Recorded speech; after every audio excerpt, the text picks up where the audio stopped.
Hello and welcome. Close your eyes for a moment and imagine standing at the center of everything.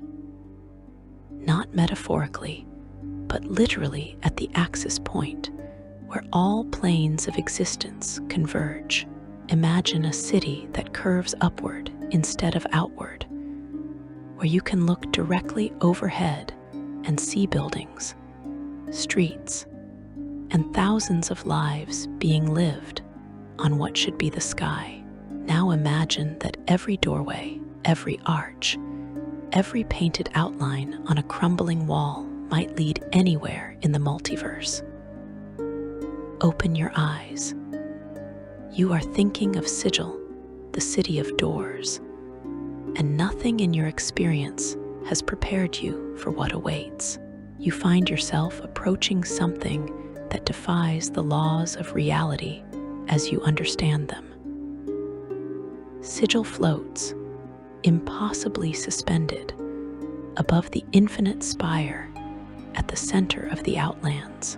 The Outlands themselves exist as a plane of neutrality, a place where the alignments of the multiverse balance perfectly, where chaos and law, good and evil, all meet in equilibrium. But the Spire, that needle of unimaginable height piercing upward into nothing and everything, nullifies magic as you climb toward its peak.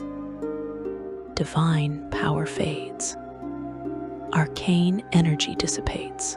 Even the gods themselves cannot reach its summit.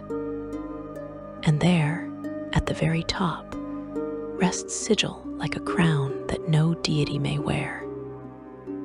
The city itself takes the shape of a torus, a ring, though calling it merely a ring fails to capture the staggering impossibility of its geometry.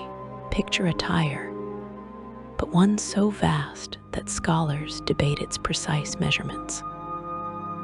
Some sources claim the inner circumference measures roughly 10 miles across, while others insist on 20 or more.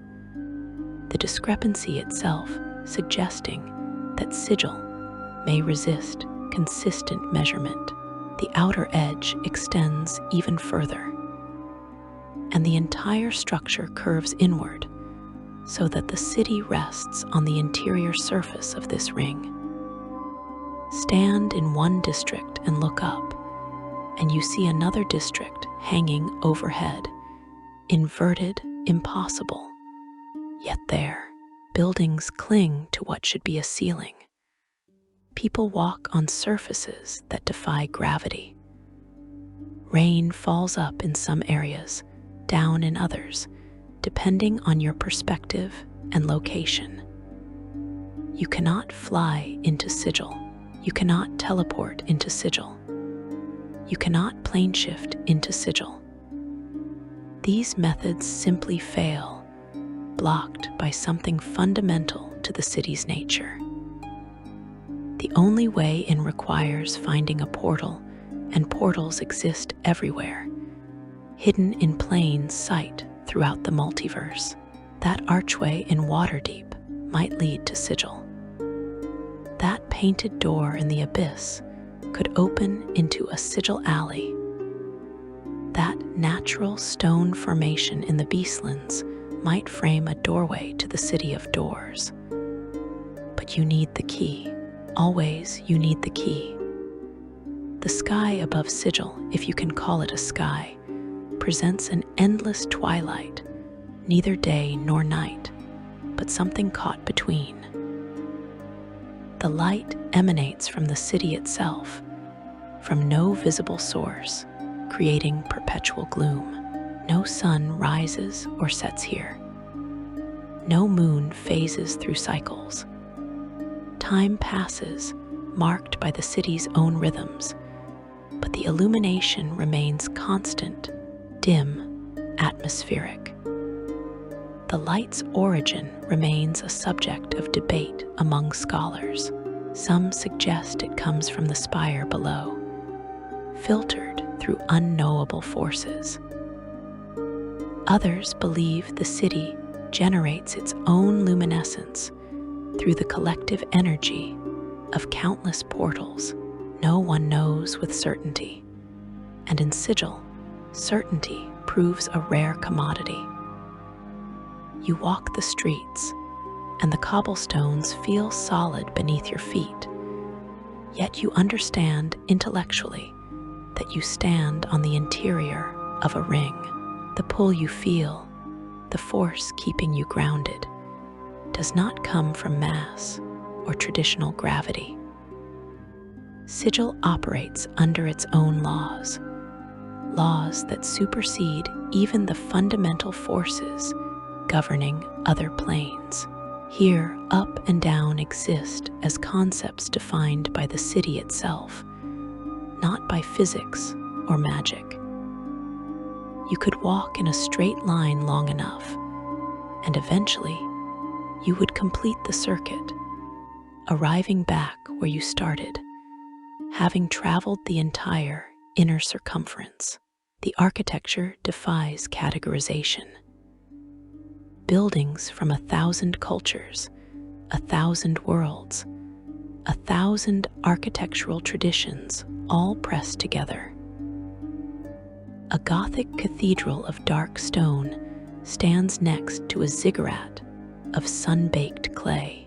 Elven towers of crystal and song rise beside squat orcish fortresses of iron and bone.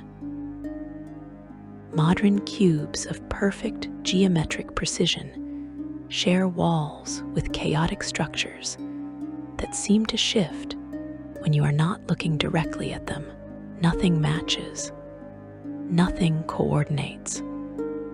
Yet somehow the city functions, its buildings fitting together like puzzle pieces from different sets that have learned to coexist. Portals riddle every surface. You might count a dozen in a single block, though counting proves difficult because some portals remain inactive, invisible, waiting for the right key to awaken them. A chalk mark on a wall, an archway between buildings, a mirror in a shop window, a puddle of rainwater, a doorframe, obviously, but also things that should not serve as doorways. The mouth of a statue, the space beneath a bridge, the shadow cast by a particular building at a particular angle. Anything with a boundary, anything that frames or encloses, possesses the potential to become a portal. And these portals lead everywhere. Step through a door in the lower ward, and you emerge in the elemental plane of fire. Walk through an alley archway in the hive, and you might find yourself in a demon lord's domain. Touch your hand to a seemingly blank wall in the ladies' ward, while holding a playing card with a specific suit and number. And suddenly, you stand in a casino in the plane of limbo.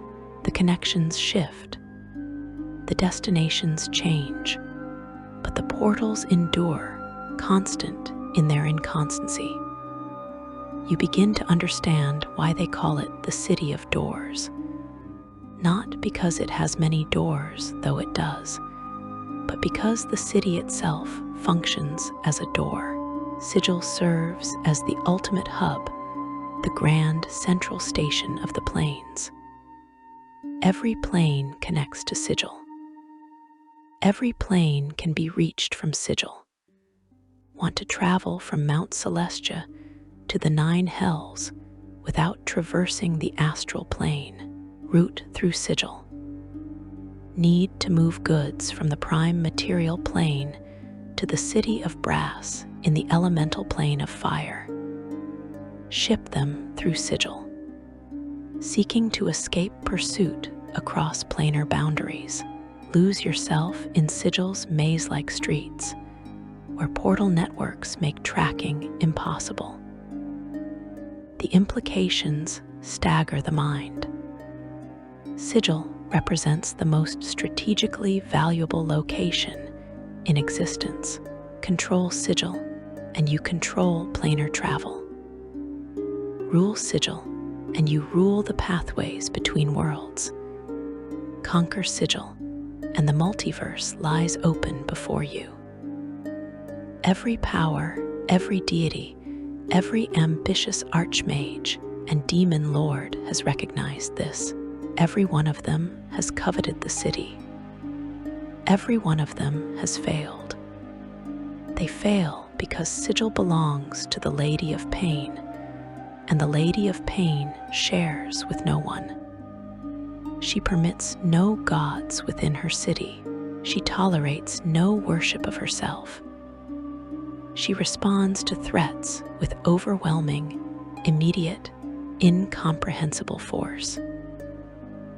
Those who challenge her rule find themselves mazed, trapped in pocket dimensions of endless corridors that loop back upon themselves, prisons from which escape proves nearly impossible.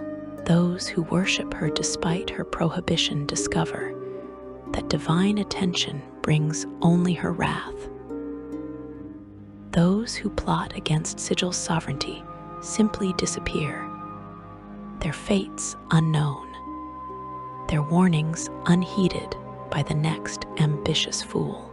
You sense her presence, not directly, but in the way the city holds its breath when her shadow passes, in the way conversations stop when someone mentions her name, in the way even demon lords and archdevils step carefully on Sigil streets, constrained by an authority they cannot challenge. She maintains the city's neutrality through absolute power, and that power makes Sigil possible. Without her, the planes would war over this nexus until reality itself fractured. With her, the city of doors endures, eternal, impossible, essential. But the Lady represents only one element of Sigil's impossibility. Consider the population. Estimates place the number of residents somewhere between 250,000 and 500,000 beings.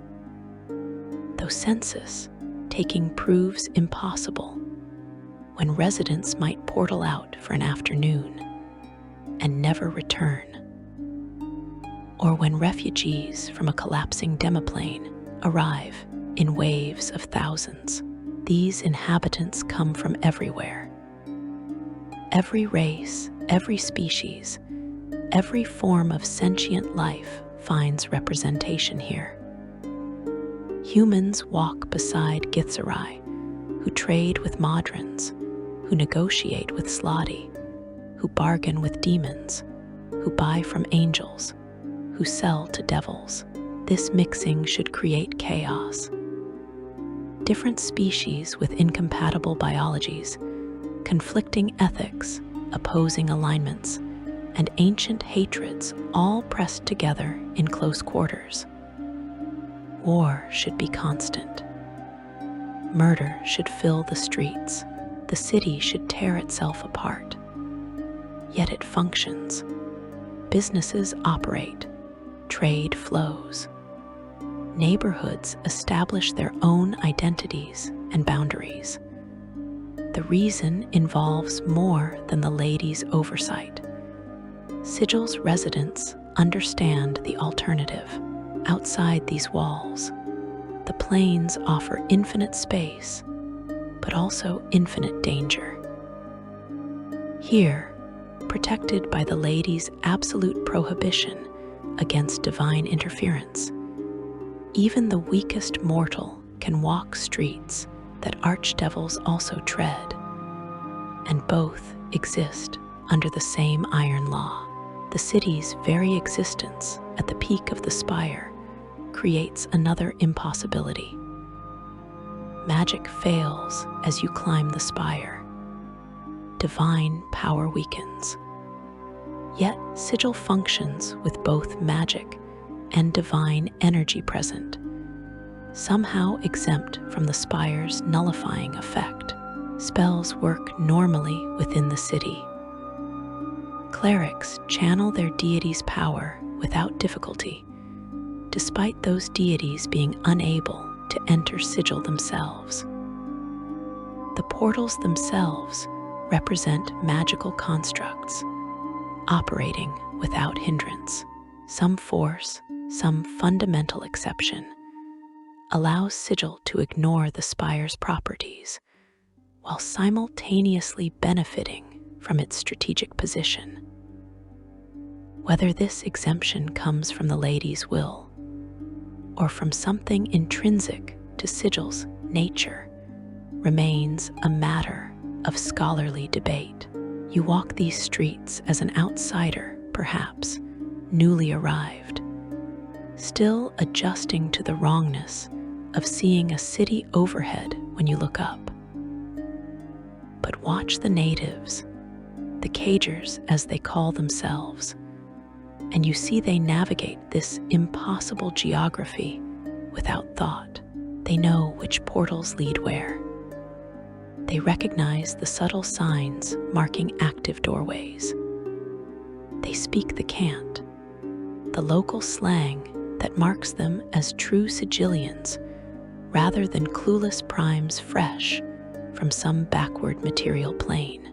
They understand the rhythms of the wards, knowing when the market ward bustles and when the hive grows dangerous. These residents make Sigil real. Not the architecture, not the portals, not even the Lady of Pain, but the life that fills the city, adapting to its impossibilities, building communities in the shadow of infinity. They open shops that trade in planar curiosities. They establish taverns where celestials and fiends drink at separate tables, maintaining cold truces for the duration of their stay. They form families, raise children who grow up seeing the curvature of the city overhead as normal, who learn to navigate portal networks before they can read. They create culture from chaos, finding meaning in a place that seems designed to defy meaning. The city's nickname, the Cage, carries weight beyond mere slang. Sigil traps its inhabitants in subtle ways. Yes, portals allow easy exit, but the city's central position, its access to everything, makes leaving feel like stepping down rather than stepping out. Where else could you sample food from 100 planes in a single evening? Where else could you hire experts in any discipline, purchase items from any culture, access information from any source? The multiverse beyond offers wonders, certainly, but Sigil offers all of them simultaneously. The Cage keeps you not with bars, but with possibility. And yet, the city remains finite. Unlike the infinite planes it connects, Sigil possesses boundaries. Walk far enough in one direction, and you return to your starting point. This finitude creates pressure, compression, forcing everything closer together. Districts blur into one another. The wealthy lady's ward transitions into the mercantile clerk's ward, which fades into the chaotic hive. No walls separate them. No gates mark the boundaries. You simply notice the buildings growing shabbier, the streets narrowing, the population shifting from prosperous merchants to desperate refugees. Stand in the exact center of Sigil, if such a point can be determined, and consider your position. You exist at the top of an infinite spire, in a city that curves around you, surrounded by portals leading to every plane of existence, under the rule of an unknowable power. in defiance of every physical and magical law you have ever learned. You are at the center of everything and nowhere all at once. You are in the most important city in the multiverse and a prison of your own desires. You are in Sigil, the city of doors, the cage, the nexus, the hub, the impossible city that somehow exists and functions despite existing being impossible. This is where your journey begins, or perhaps where it ends. In Sigil, beginnings and endings lose meaning because every ending leads to a new beginning through another portal. But to understand this place, to truly grasp what Sigil means, you need to go deeper. You need to understand its ruler, its structure, its factions, its portals, and its people. You need to walk its wards and breathe its atmosphere and feel its strangeness become familiar. So step forward through this portal of words and let the city of doors reveal itself. Section 2. The Lady of Pain, Absolute and Unknowable. You need to understand the Lady of Pain, though understanding may prove impossible. She rules Sigil with absolute authority, yet she remains the most enigmatic being in the multiverse. No one knows what she is. No one knows where she came from. No one knows her true nature or purpose. What everyone knows, what every resident of Sigil learns quickly, is that she holds power beyond comprehension, and crossing her means death or worse. She appears humanoid at first glance, but only at first glance. Standing some 15 feet tall, she dwarfs even the largest mortal races. Her body remains obscured by flowing robes that seem to merge with shadow itself, never quite revealing what lies beneath. But her face, or what should be her face, commands your attention in the most terrible way. A halo of blades surrounds her head, countless razor-sharp edges forming a crown of pain, rotating slowly, endlessly. These blades cast shadows that should not exist given Sigil's ambient light, and looking directly at them causes your eyes to water, your vision to blur. Some claim to count a specific number of blades, but no consensus exists, because staring long enough to count accurately invites her attention, and her attention brings suffering. She never walks. Her feet, if she possesses feet, never touch Sigil's cobblestones. Instead, she hovers, gliding through the streets perhaps 6 inches above the ground, moving with an eerie smoothness that suggests she exists slightly apart from normal space. When she passes, the air grows cold. Conversations stop. People press themselves against walls, into doorways, anywhere that provides distance.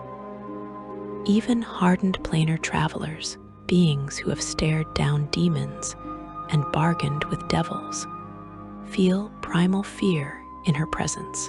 This fear comes not from her appearance alone, but from the certainty that she could end you with less effort than you expend breathing.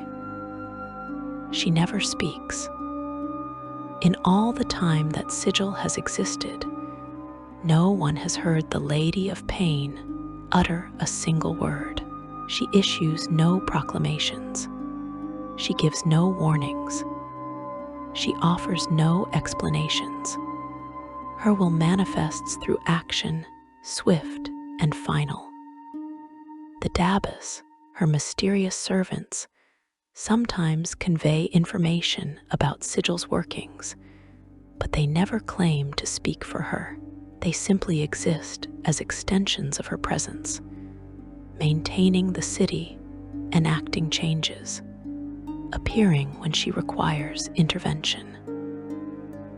But the lady herself remains silent, and that silence carries more weight than any threat shouted by mortal tyrants or divine powers. Her power defies categorization. She keeps gods out of Sigil, all gods from every pantheon, from every plane. These beings of cosmic authority, entities that shape reality through will alone, cannot cross into the city of doors. The barrier she maintains proves absolute. Divinity itself stops at Sigil's boundaries. Deities can send avatars, mortal servants, and champions, but their true forms, their divine essence, cannot enter. This alone places the Lady of Pain in a category beyond normal understanding. Whether she qualifies as a god herself sparks endless debate among scholars. Most agree she transcends traditional divinity. Gods operate within cosmic law. The Lady of Pain seems to exist outside it, writing her own rules through sheer, inexplicable power. Her gaze kills. Look into where her eyes should be, meet her attention directly, and your skin opens. Cuts appear spontaneously across your body, hundreds of them, thousands, shallow at first, but deepening rapidly. The wounds form patterns, geometric shapes that suggest intentionality rather than random violence. Blood flows, pain overwhelms. And if she does not look away, if she maintains focus on you, the cuts multiply until nothing remains but ribbons of flesh collapsing into puddles of crimson. This death comes without magic, without visible cause. Her gaze itself serves as weapon, and no defense exists. Armor provides no protection. Magical wards fail. Divine intervention cannot reach you in Sigil. You simply die, flayed by her attention. But death represents mercy compared to her other punishment. The mazes serve as the lady's preferred response to serious transgressions. And being mazed means imprisonment in a pocket dimension, tailored specifically to you. She creates these prisons from pieces of Sigil itself, copying sections of the city and warping them into endless labyrinthine corridors. The maze possesses no exit, or rather, it possesses one exit, a single portal hidden somewhere within the infinite twisting passages. Finding this portal requires solving a puzzle unique to each prisoner, a puzzle based on their nature, their crimes, their very essence. Some escape after years of searching. Others wander for centuries. Most never emerge, dying eventually of thirst, starvation, or despair in corridors that loop back upon themselves eternally. The mazes reflect the lady's precision. She does not create them randomly. Each maze serves as punishment perfectly calibrated to the prisoner's transgression. Challenge her authority, and you wander passages lined with mirrors reflecting your inadequacy. Attempt to help a deity enter Sigil, and you navigate corridors filled with divine symbols that offer false hope of rescue. Worship the lady herself despite her absolute prohibition, and your maze becomes a temple to her, forcing you to contemplate the object of your forbidden devotion for however long your sanity lasts. The mazes prove worse than death because they offer the possibility of escape, a possibility so remote it becomes torture. Historical records, fragmented as they are, suggest the lady did not always use mazes. Older accounts indicate she once banished troublemakers to Agathian, the third layer of pandemonium, that howling realm of endless wind and maddening sound. At some point, she appears to have refined her methods, developing the mazes as more elegant solutions. Why she changed tactics remains unknown. The shift could imply she desired more control over her prisoners' fates, or perhaps the mazes serve purposes beyond punishment, functions incomprehensible to mortal minds.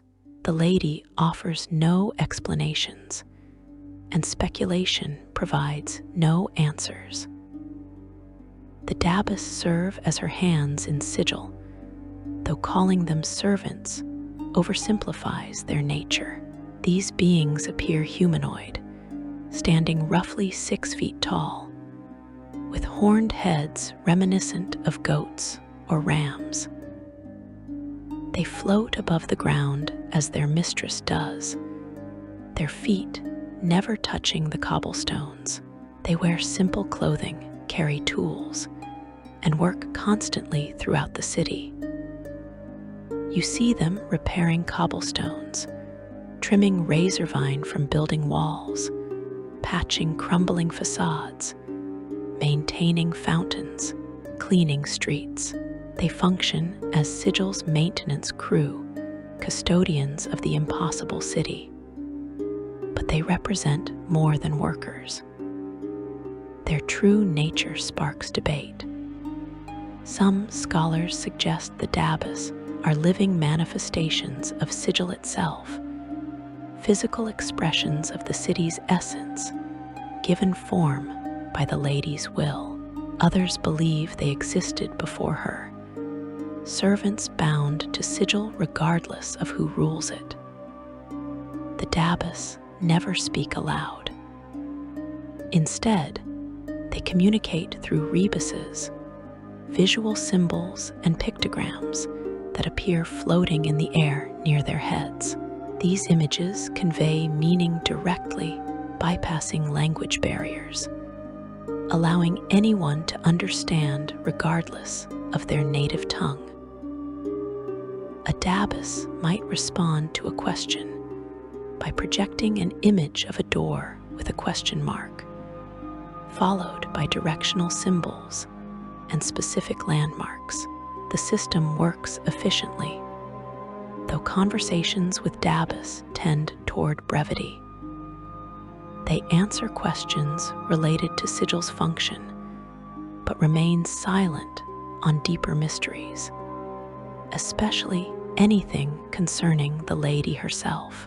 When riots threaten, when faction violence escalates, when dangers to Sigil's stability emerge, the Dabus appear in greater numbers. They form barriers, their mere presence calming situations through the implied threat they represent. Harming a Dabus brings the lady's immediate attention, and no one wants that attention. The Dabus therefore serve as enforcers through association, stopping conflicts not through violence, but through the certainty that violence against them summons something far worse. This makes them simultaneously the most vulnerable and most protected beings in Sigil. The lady's relationship with worship defines one of her most inflexible rules. She forbids worship of herself, absolutely, without exception. This prohibition extends beyond mere disapproval. Attempting to worship the Lady of Pain constitutes a crime punishable by mazing or death. "Build her a temple," and she destroys it, along with the builders. "Pray to her, and she silences your prayers permanently. Form a cult in her name, and the entire cult vanishes into individual mazes. She tolerates no devotion, accepts no offerings, acknowledges no supplication. This rejection of worship marks her as fundamentally different from gods. Deities require worship. They draw power from belief, from the faith and devotion of mortal followers. The more worshippers, the stronger the god. Divine beings actively seek cults, churches, temples, anything that spreads their influence and generates worship. The Lady of Pain wants none of this. She neither needs nor desires mortal devotion. This behavior suggests several possibilities.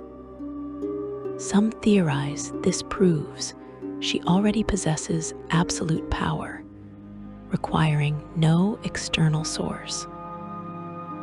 Others suggest worship might actually weaken her, that faith directed toward her could somehow compromise her nature.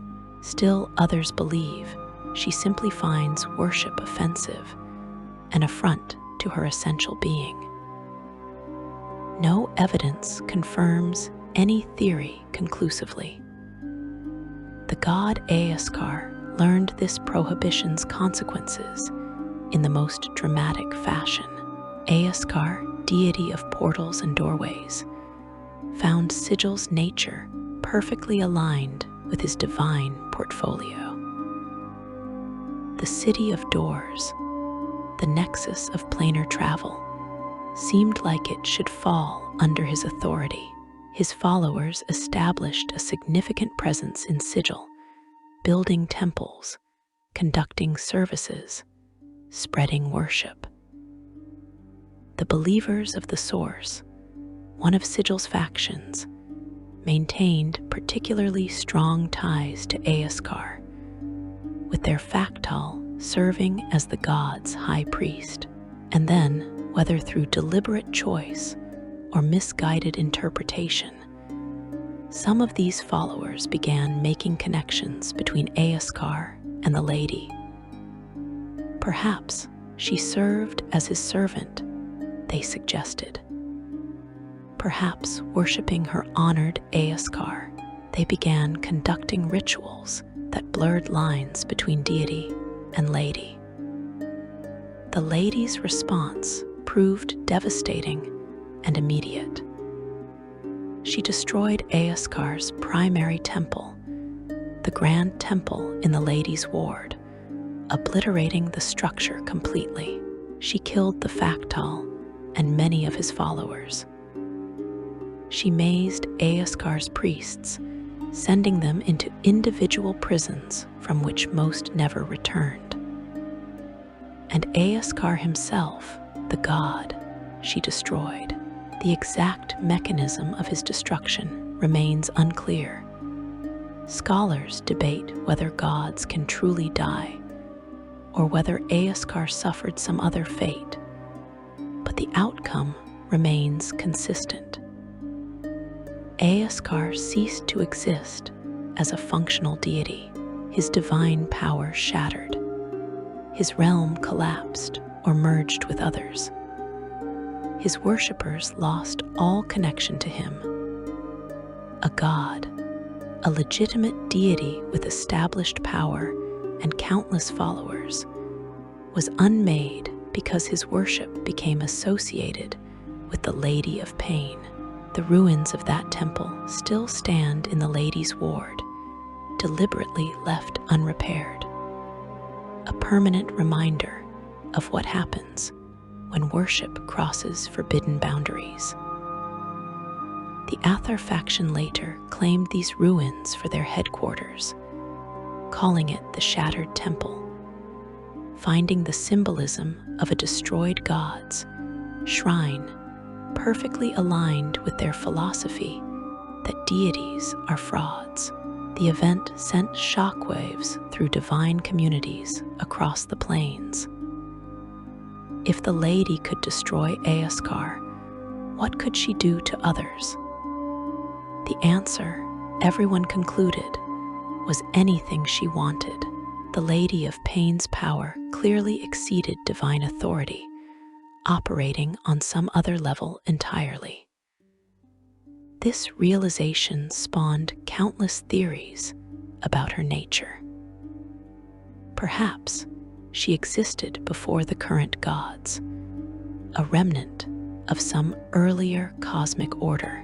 Perhaps she represents one of the ancient brethren, those primordial entities from before organized reality. Though this remains pure speculation, with no supporting evidence, perhaps she embodies Sigil itself, the city given sentience and will. Perhaps she represents a concept made manifest, the living incarnation of neutrality or balance, or some other fundamental force. Every theory remains speculation, because the lady provides no information about herself, and investigating too deeply invites her wrath. She moves through Sigil invisibly when she chooses, observing, present, but unseen. Reports suggest that when she hovers without her feet touching the ground, she can render herself intangible and transparent. This means she could be anywhere at any time. That empty street might conceal her invisible form. That quiet moment in your home might include her as an unseen observer. Sigillians live with this knowledge, this awareness that true privacy does not exist. The lady sees everything eventually. She knows who uses which portals, when they travel, where they go. Whether this knowledge comes from active observation or from some deeper connection to the city itself remains a matter of conjecture. She controls the portals, all of them, while portal keys and their specific requirements seem fixed. While the portal network appears to operate under consistent rules, the lady holds ultimate authority. She can close portals, open new ones, change destinations, shut down the entire network if she chooses. This power makes her not just Sigil's ruler, but its gatekeeper, the authority that determines whether the city functions as the multiverse's hub or becomes an isolated island floating above the Spire. That she maintains the portal network's operation could suggest some commitment to Sigil's purpose. Though whether this commitment comes from preference, necessity, or incomprehensible motives, no one can determine. You walk Sigil streets knowing she exists, knowing she watches, knowing she enforces her rules without mercy or explanation. This knowledge shapes behavior. People step carefully around the dais. Conversations about worship happen in whispers, with participants glancing around nervously. Challenging the lady's authority remains unthinkable. Even the most chaotic, rebellious, anarchist factions in Sigil acknowledge her supremacy. They might oppose laws, governments, hierarchies, and cosmic order in general. But the Lady of Pain stands outside these concerns. She does not represent a hierarchy to rebel against. She simply is, like gravity, like time, like the fundamental forces that make reality possible. Her presence makes Sigil possible. Without her, the planes would war over the city. Demon lords would invade, attempting to control the portals. Devils would march armies through its streets. Gods would descend, claiming territory, establishing divine domains. The city would tear itself apart as cosmic powers struggled for dominance. But the Lady prevents this. Her power creates a dead zone for divine authority, a space where mortals can exist free from direct divine interference. This protection, if it can be called protection, allows Sigil to function as neutral ground where beings from any alignment, any plane, any faction can conduct business under consistent rules. Whether she protects Sigil for its own sake, for the multiverse's sake, or for incomprehensible reasons known only to her remains one of the great mysteries. She might love the city in whatever way her being permits love. She might need the city drawing sustenance or purpose from its existence. She might simply maintain it as one maintains any possession, without emotional attachment, but with determination to preserve what is hers. You cannot know. No one can know. The Lady of Pain keeps her own counsel, and her silence proves more absolute than any vault, any magical ward, any divine seal. Stand in her presence, should you ever be so unfortunate, and you understand powerlessness completely. All your abilities, all your magic, all your strength and skill and cunning mean nothing before her. She could end you with a glance, or imprison you forever with a gesture. Your only hope lies in being beneath her notice, in conducting yourself in ways that do not threaten Sigil's stability or her authority. Respect the Dabbus. Avoid worship. Do not help gods enter the city. Do not tear down buildings or incite rebellion. Follow these simple rules, these obvious boundaries, and you might live your entire life in Sigil without attracting her attention. But know that she exists, hovering in silence, watching with eyes that flay, ruling with power that makes gods tremble. Know that Sigil belongs to her absolutely, and that you exist in her city only by her sufferance. Know that the blades surrounding her head have carved through the flesh of countless who forgot these facts. The Lady of Pain defines Sigil as surely as the portals and the impossible geometry. She is the city's dark heart, its absolute authority, its unknowable master. And in acknowledging her, in accepting her rule, you begin to understand what it means to live in the cage. Section 3. The Architecture of Infinity, Wards and Districts. You need to navigate Sigil's geography, and geography in the City of Doors follows its own peculiar logic. The city divides itself into 6 major wards, though these divisions exist more through custom and culture than through walls or formal boundaries. Walk from one ward to another, and you notice the transition gradually. Buildings change character. The people shift in appearance and attitude.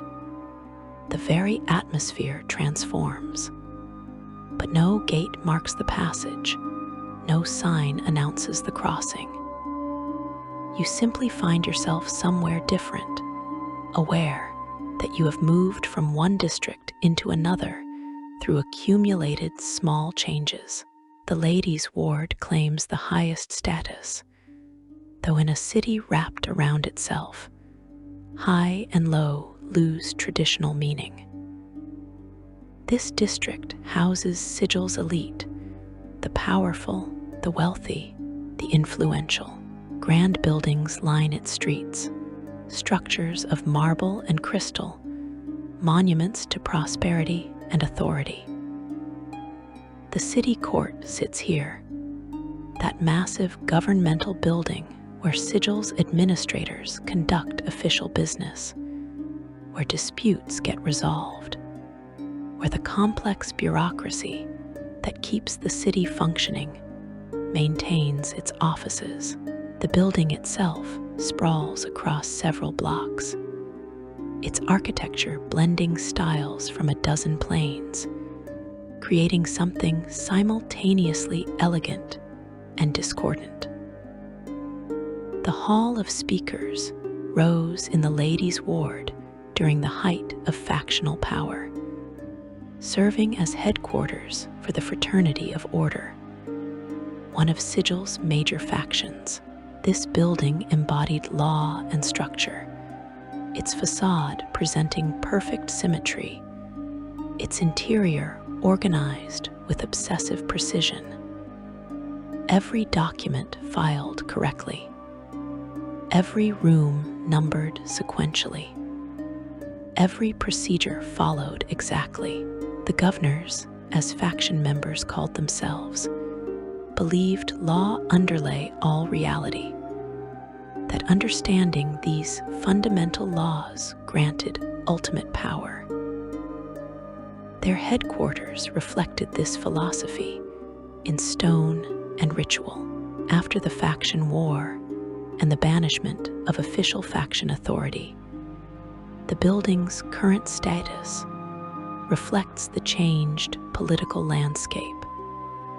Though legal practitioners and scholars still gather in its halls, walk the ladies' ward streets, and you see money displayed openly. Shops sell items of exquisite craftsmanship and extraordinary rarity. Plain-touched goods, items infused with elemental essences, weapons forged in celestial forges or infernal foundries. The prices stagger most visitors, but the ward's residents pay without hesitation, their wealth drawn from trade networks spanning the plains. You notice cleanliness here that other wards lack. The Dabas maintain all sigil, certainly, but the ladies' ward receives particular attention. Cobblestones gleam. Buildings show no weathering. Razorvine, that vicious plant that infests much of the city, gets trimmed back aggressively, kept decorative rather than dangerous. The ward takes its name from Sigil's ruler, though the Lady of Pain maintains no palace here, no throne room, no seat of government. She requires no such trappings. Her authority permeates Sigil completely, equally present in the richest ward and the poorest. Still, residents of the ladies' ward carry themselves with awareness of their district's prestige. They dress better, speak more formally, conduct business with greater ceremony. Status matters here in ways it matters less elsewhere in Sigil. The shattered temple stands as a permanent monument to divine hubris, the ruins of what was once Aeskar's grand temple before the Lady destroyed both building and god. The structure remains deliberately unrepaired. Its broken walls and shattered columns serving as warning to any who might forget the Lady's prohibition against divine worship. The Athar, those who reject the gods as false, claimed these ruins as their headquarters, finding perfect symbolism in a destroyed deity's shrine. Move from the ladies' ward into adjacent areas, and you enter the clerk's ward. This district thrives on commerce, on trade, on the endless exchange of goods and services that makes Sigil the multiverse's premier marketplace. Buildings here serve commercial purposes primarily. Shops line every street, their signs advertising wares from across the plains. Trading companies maintain offices where merchants arrange shipments from Mount Celestia to Gehenna, from the Beastlands to Mechanus. The clerk's ward never sleeps. At any hour, you find businesses open, merchants negotiating, goods changing hands. The Hall of Records stands as the clerk's ward's most significant structure, a vast repository of information about planar trade, portal locations, key requirements, and commercial regulations. The Fraternity of Order maintained this building during their dominance. Their obsession with documentation, finding perfect expression in endless shelves of ledgers, maps, and records. Need to know which portals lead to the elemental plane of water. The Hall of Records catalogs dozens. Want to understand tariff structures for goods imported from the lower planes? Clerks can direct you to the appropriate documents. The information exists, meticulously organized, available to those who know how to navigate the systems and pay the necessary fees. Markets fill open spaces throughout the clerk's ward. The Great Bazaar, largest of these, sprawls across several blocks, a chaotic maze of stalls, tents, and semi-permanent structures where vendors hawk everything imaginable. Spices from Elysium, weapons from Acheron, slaves from the lower planes. Though the slave trade generates controversy, even in amoral Sigil. Musical instruments that play songs from dying worlds. Books bound in materials that defy identification. Potions, scrolls, components for spells, components for rituals, components for things best left unnamed. The bazaar contains all of it somewhere, if you search long enough and ask the right questions. Currency flows through the clerk's ward in forms almost as varied as the goods. Sigil's economy officially runs on standard gold pieces, but merchants accept payment in whatever holds value. Gems work universally, platinum from celestial mines, strange metals from the elemental planes, promissory notes backed by powerful entities. Even information can serve as currency, the right secret purchasing what gold cannot. The clerk's ward's merchants pride themselves on flexibility, on working with customers regardless of origin or resources. Business transcends alignment here. A solar and a pit fiend might shop at adjacent stalls, both treated with equal professional courtesy by vendors who care only about successful transactions. The market ward bleeds into the clerk's ward, and distinguishing between them challenges even long-time residents. Some cagers claim they form a single district split by historical accident. Others insist subtle differences in character justify separate classifications. The market ward contains more open-air trading, more temporary structures, more goods of questionable legality. The clerk's ward trends toward permanent shops, established businesses, legitimate trade. But the boundary shifts. Buildings change purpose. What served as a reputable merchant's office one year becomes a fences operation the next. Sigil's fluidity extends to its geography. The Guildhall ward rises, literally, its buildings taller on average than other districts. Craftsmen make their homes here, artisans and professionals plying skilled trades. The ward takes its name from the countless guilds maintaining headquarters throughout the district. The Minders Guild, representing those who guard and protect. The Free League, though they resist being called a guild, specialized crafters of every description, from armorers to scribes, from architects to poisoners.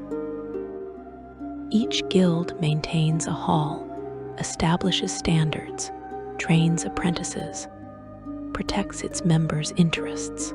You find quality in the Guildhall ward.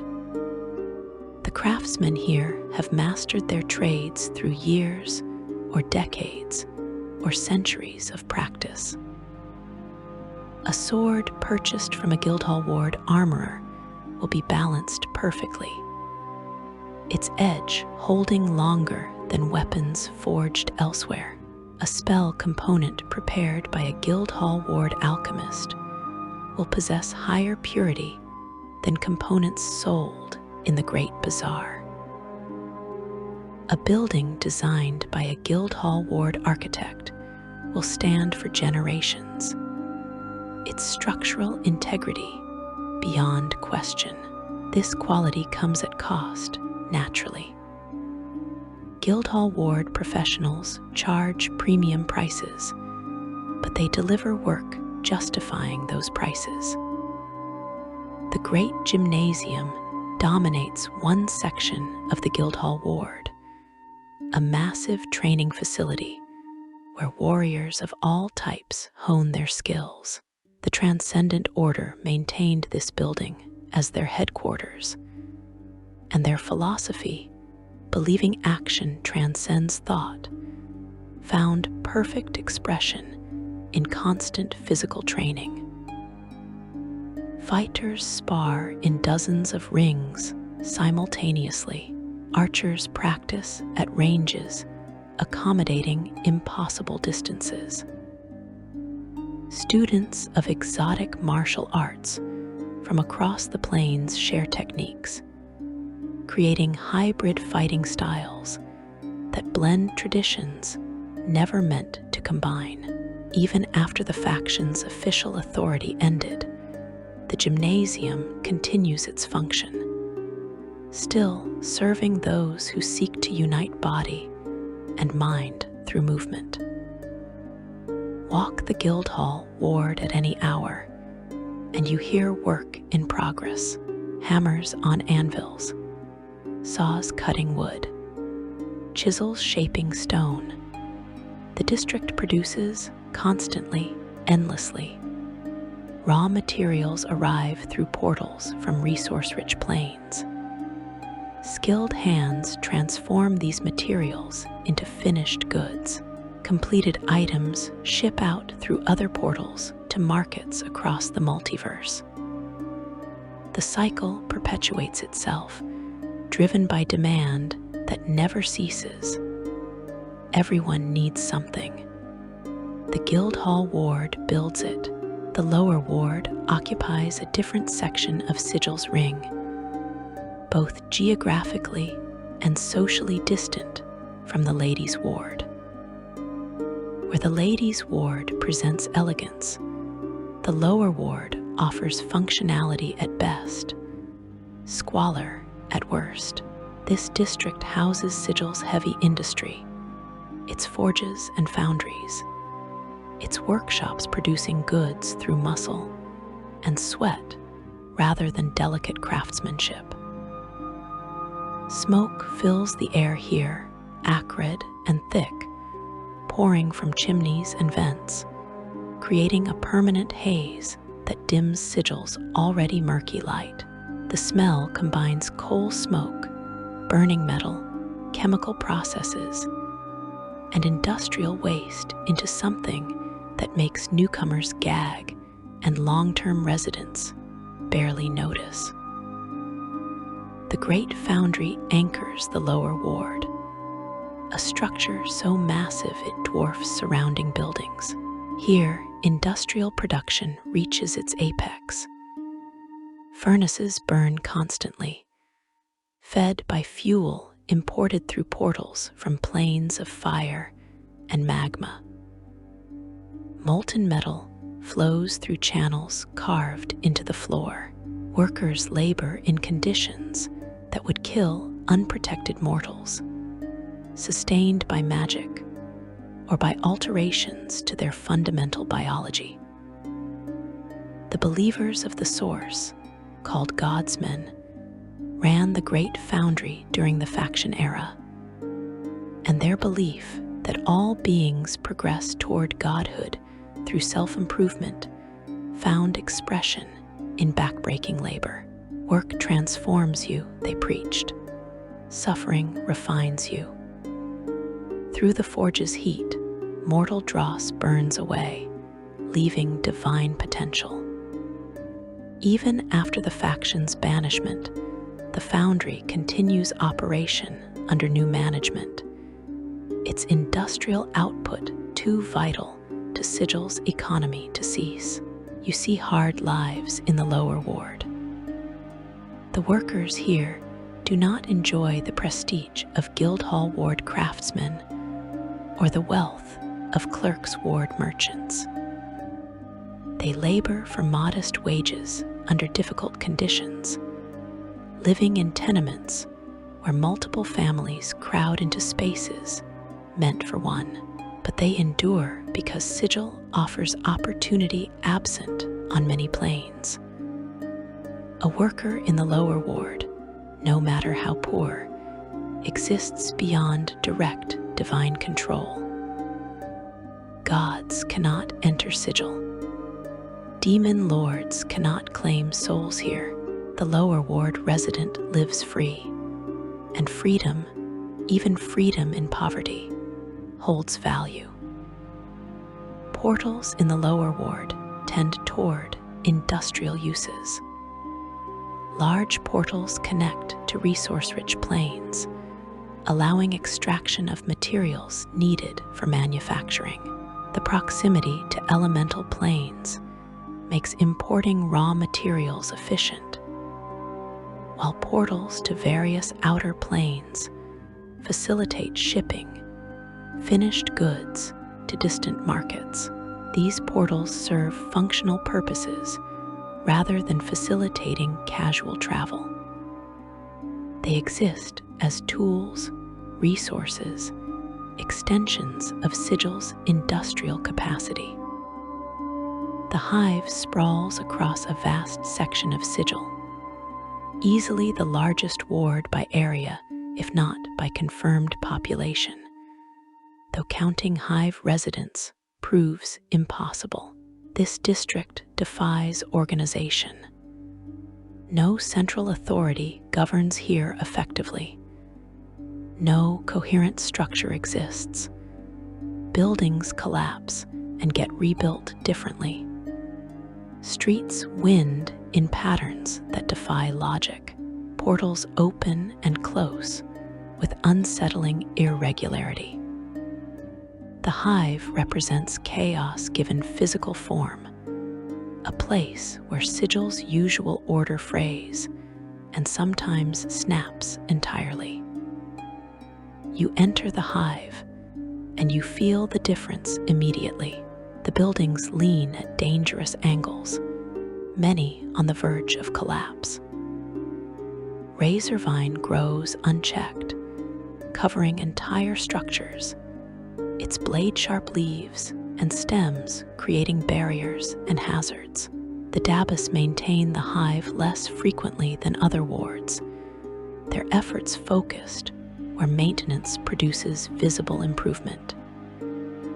Here, entropy works faster than repair.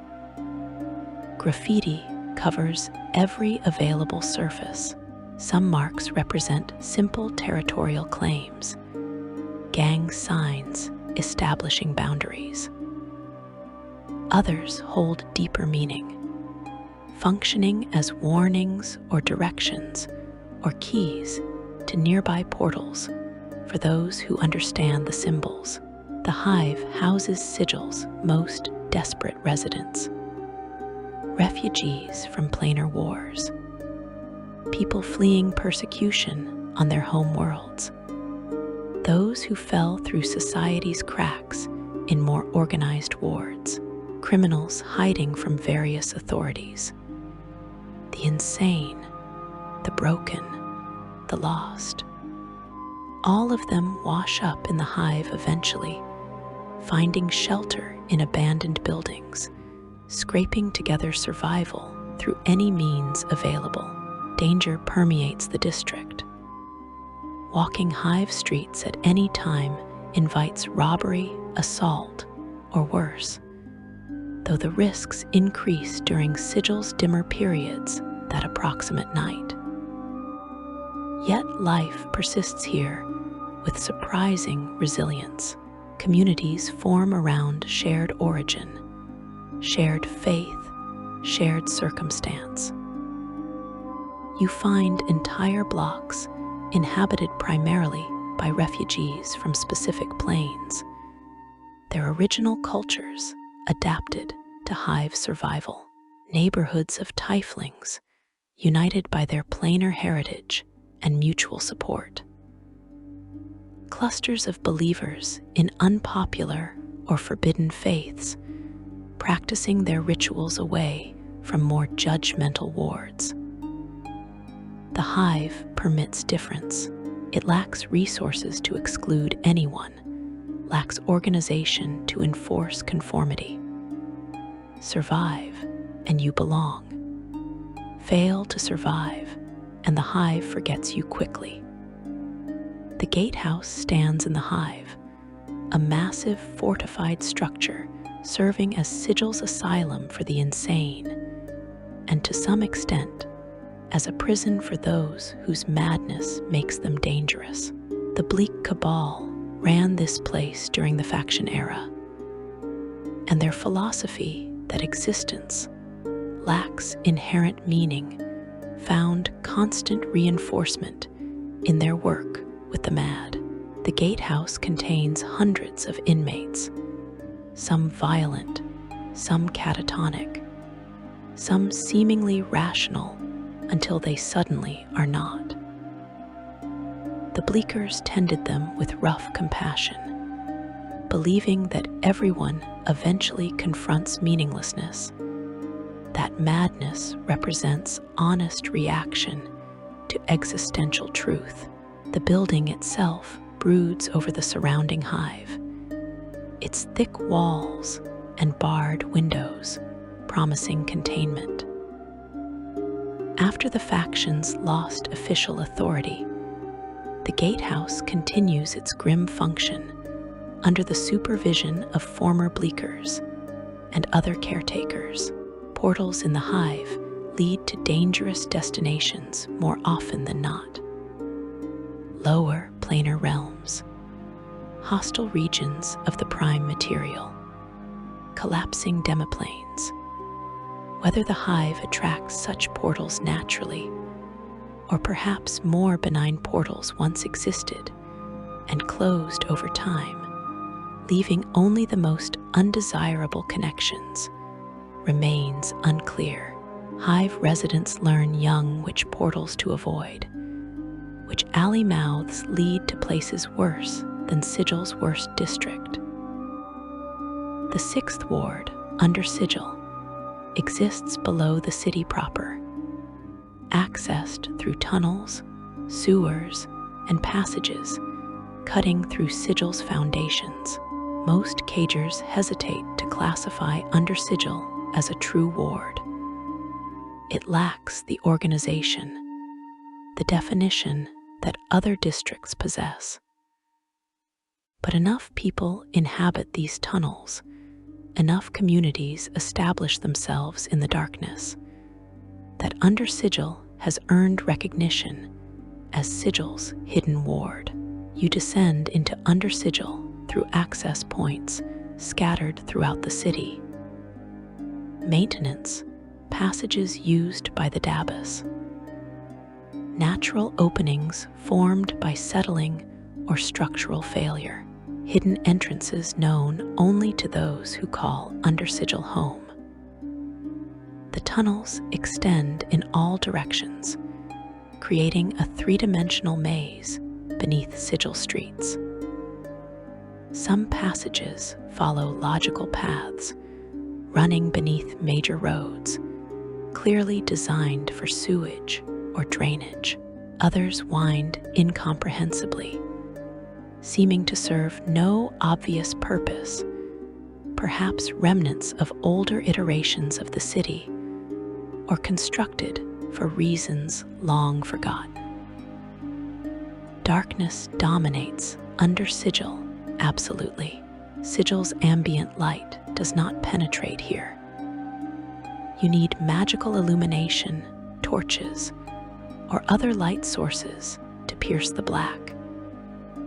The air smells of damp stone, mold, and worse things that decay in the dark. Water drips constantly, running in channels along tunnel floors or falling from ceilings in steady streams. The sound of dripping water provides constant background noise, disorienting, making distance and direction difficult to judge. Strange creatures make their homes in Under Sigil. Things that prefer darkness. Things that fled the city above and found refuge below. Aberrations, some natural to the planes, others created through magical experimentation or planar contamination. Oozes that dissolve organic matter. Vermin of unusual size and temperament. Whereas vast numbers of them, ruling entire sections of the tunnels. These lycanthropes have built a shadow society beneath Sigil, complete with their own hierarchies, territories, and codes of conduct. They interact with the surface city when necessary, sometimes trading, sometimes stealing, but primarily maintaining their independence in the tunnels they control. But humanoids live here too, some by choice, seeking isolation or hiding from enemies above. Others by necessity, unable to afford even hive tenements, surviving in the tunnels through scavenging and whatever opportunities present themselves. Under Sigil communities tend towards small size, perhaps a dozen people sharing a larger chamber, defending it against intruders.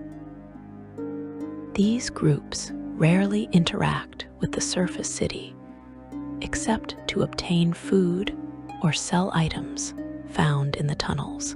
Portals exist in Under Sigil as they exist throughout Sigil, but finding them presents additional challenges. The darkness conceals portal indicators. The confusion of identical-looking tunnels makes mapping difficult. Keys might be anything, and discovering the right key through experimentation risks accidentally stepping through a portal leading somewhere lethal. Still, some portals in Under Sigil provide value precisely because of their obscurity. Need to reach a destination without being observed entering a portal on Sigil's surface streets. An Under Sigil portal offers privacy, assuming you can find it and survive the journey to reach it. The wards define Sigil's character through their differences. Each possesses unique atmosphere, challenges, and opportunities. Together, they create a complete city, dysfunctional, yet somehow operational, chaotic, yet maintaining enough order to serve its purpose as the multiverse's crossroads. Walk from the ladies' ward to the hive, and you traverse the full spectrum of planar society, from privileged elite to desperate poor, all existing under the Lady of Pain's absolute rule, all connected by the portal network that makes Sigil essential. Look up from any ward, and you see other wards overhead, inverted, impossible. The architecture curves with the city's torus shape. Razorvine grows in strange patterns where different surfaces meet. Buildings lean in directions that make no geometric sense, yet remain stable. Sigil's physical reality reinforces its nature as a place beyond normal rules, where magic and physics and divine law all bend to accommodate the city's existence. Section 4. Factions and Philosophy, the Great Wheel of Belief. You cannot understand Sigil without understanding the factions, those philosophical movements that transformed abstract belief into concrete political power. For a significant period in Sigil's history, 15 major factions dominated the city's culture, each representing a fundamental approach to existence. Each convinced their philosophy held the key to reality's deepest truths. They competed for followers, for influence, for control over Sigil's institutions. They shaped daily life for every resident, whether those residents joined factions or not.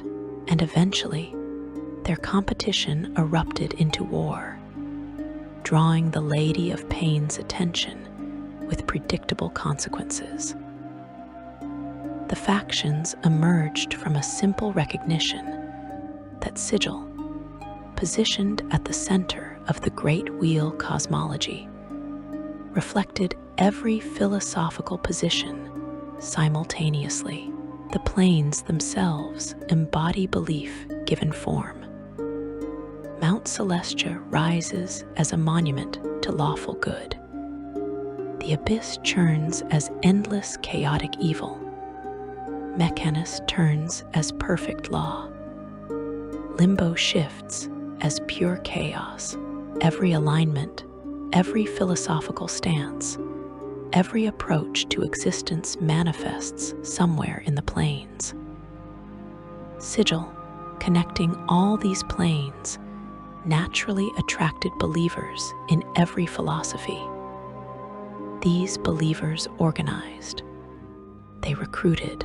They established power bases. The factions were born. Each faction claimed to understand some fundamental truth about reality.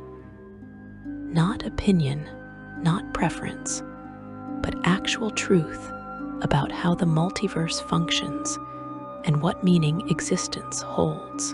The Athar, for instance, declared that the gods themselves were frauds, powerful beings certainly, but not truly divine. They called the gods pretenders, arguing that true divinity existed beyond what mortals worshipped. Their headquarters, the Shattered Temple, occupied the ruins of Eoskar's greatest shrine, a deliberate choice emphasizing divine fallibility. You joined the Athar, called to fires by outsiders, and you committed yourself to rejecting divine authority, to seeking truth beyond the lies gods told. The believers of the Source, known as Godsmen, taught that all beings progressed toward ultimate divinity through experience and growth. Every soul climbed a ladder of reincarnation, each life teaching lessons, each existence refining the spirit, until eventually, after countless incarnations, you achieved godhood yourself. The gods currently existing had simply climbed further up the ladder. You stood on a lower rung, but the same ladder stretched above you. The godsmen found this philosophy profoundly optimistic. Every experience mattered. Every hardship taught something. Every life, no matter how humble or painful, represented one more step toward transcendence. They ran the great foundry in the lower ward, believing that hard labor, that suffering through difficult work, accelerated spiritual development. The bleak cabal, called Bleakers, embraced the opposite conclusion. They believed the multiverse held no meaning whatsoever. No grand plan, no ultimate purpose, no reason for existence beyond existence itself. This philosophy might seem depressing, and many Bleakers did struggle with despair. But others found liberation in meaninglessness.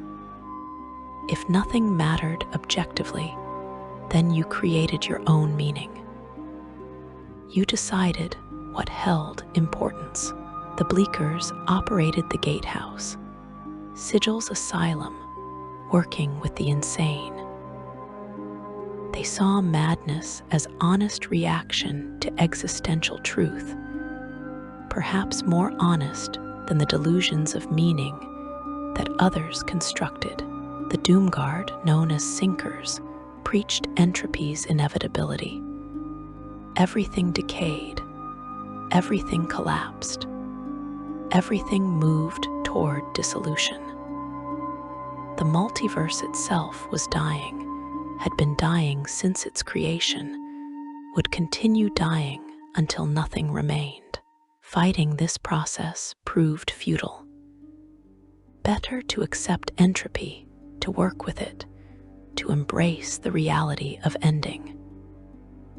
The Doomguard controlled Sigil's armory, overseeing weapons production and distribution. They saw weapons as tools of entropy, instruments that hastened the ultimate ending.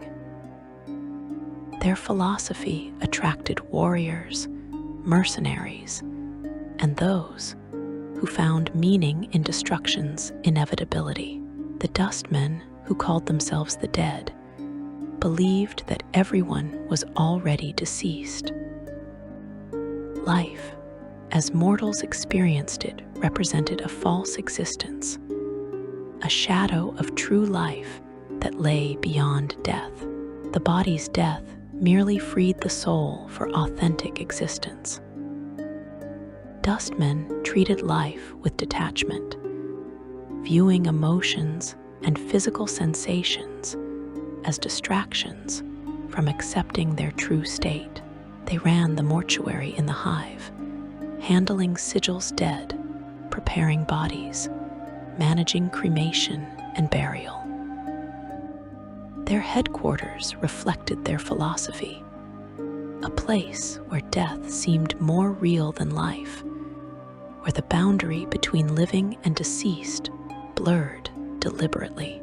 The fated, called takers by everyone else, embraced radical individualism. You controlled your own fate. You created your own destiny. Nothing happened to you that you did not, on some level, bring upon yourself. Weak beings blamed circumstances, gods, society, anything but themselves. Strong beings took responsibility for everything in their lives, good and ill, and shaped themselves through will alone. The fated served as Sigil's tax collectors, working from the city courts, and their collection methods earned them widespread fear and hatred. They seized property ruthlessly, believing that those unable to defend their possessions did not deserve to keep them. The fraternity of order, called governors, devoted themselves to discovering reality's underlying laws. They believed that everything, absolutely everything, operated according to rules. Laws governed physics, magic, society, thought itself. Discover enough laws, understand their interactions deeply enough, and you gained power to reshape reality by manipulating its fundamental code. The governors operated the city court, serving as judges and bureaucrats, creating vast archives of regulations and precedents. They kept meticulous records of portal locations and keys, documenting Sigil's doorways with obsessive precision. The Free League, refusing any single philosophy, represented those who rejected faction membership. This paradox amused and frustrated other factions.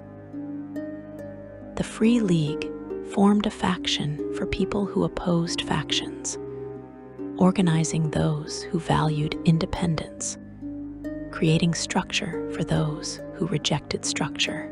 They called themselves Indepts and took pride in their philosophical flexibility.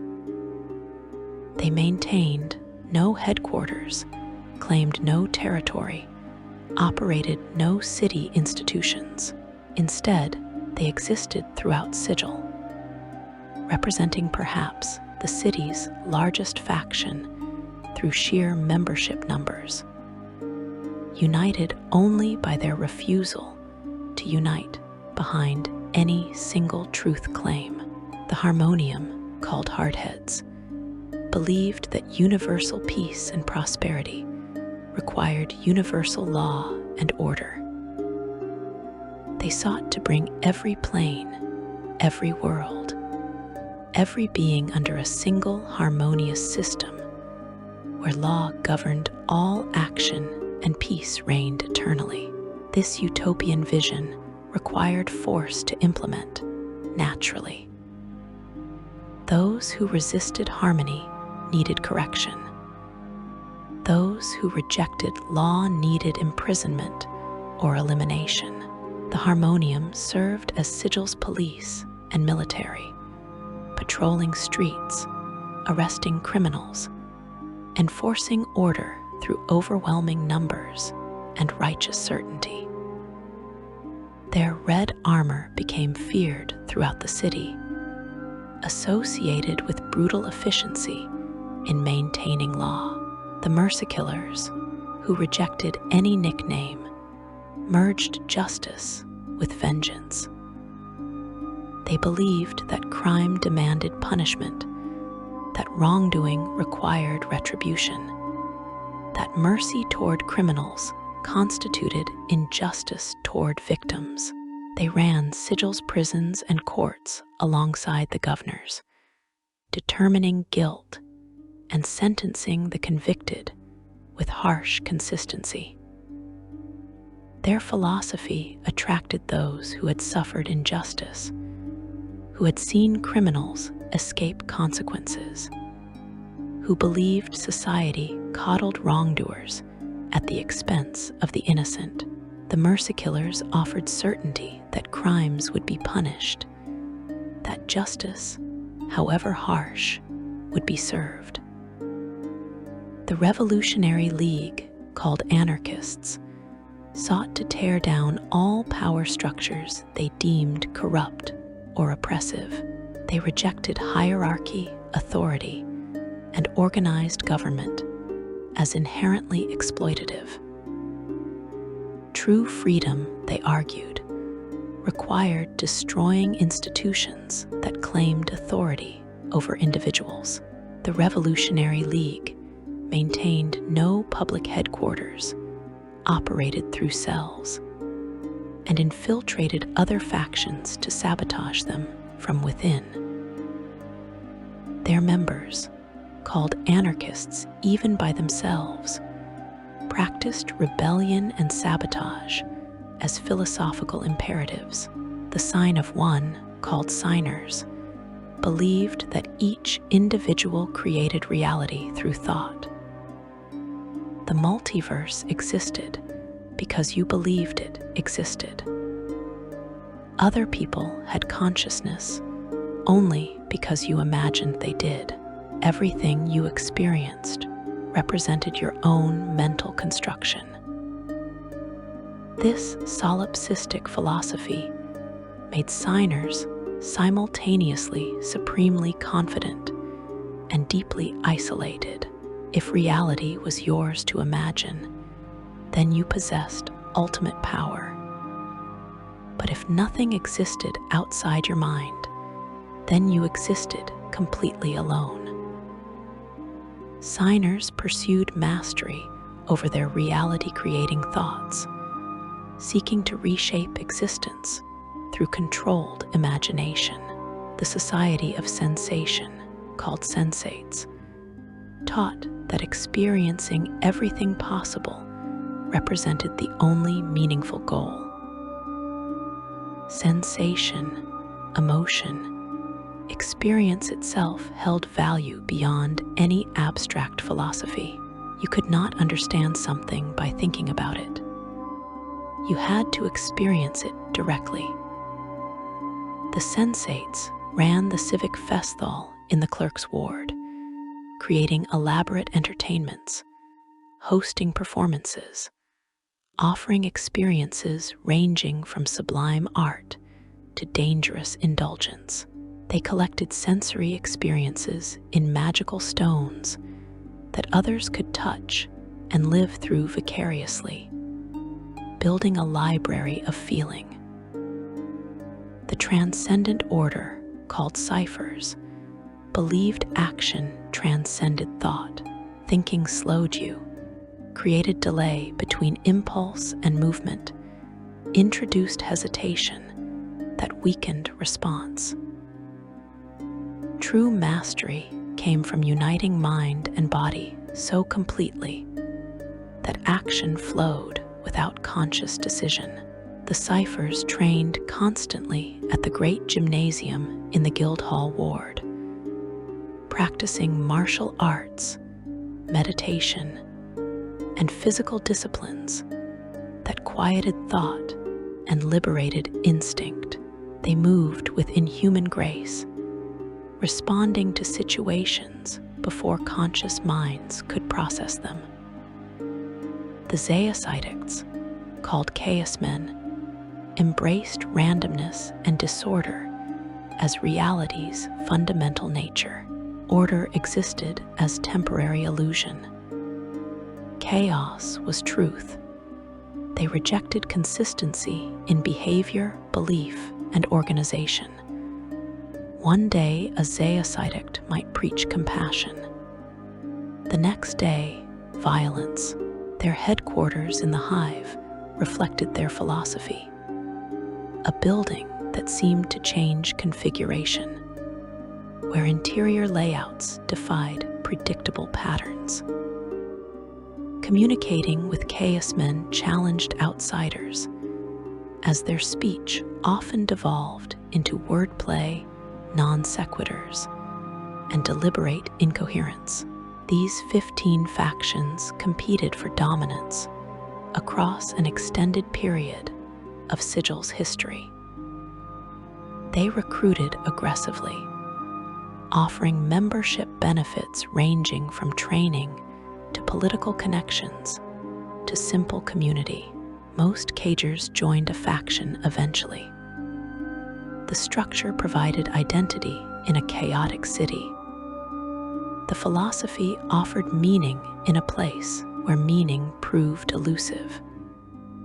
Your faction became your family, your support network, your political party, your philosophical school, and your social club simultaneously. Faction membership shaped your life more than your race, your occupation, or your origin plane.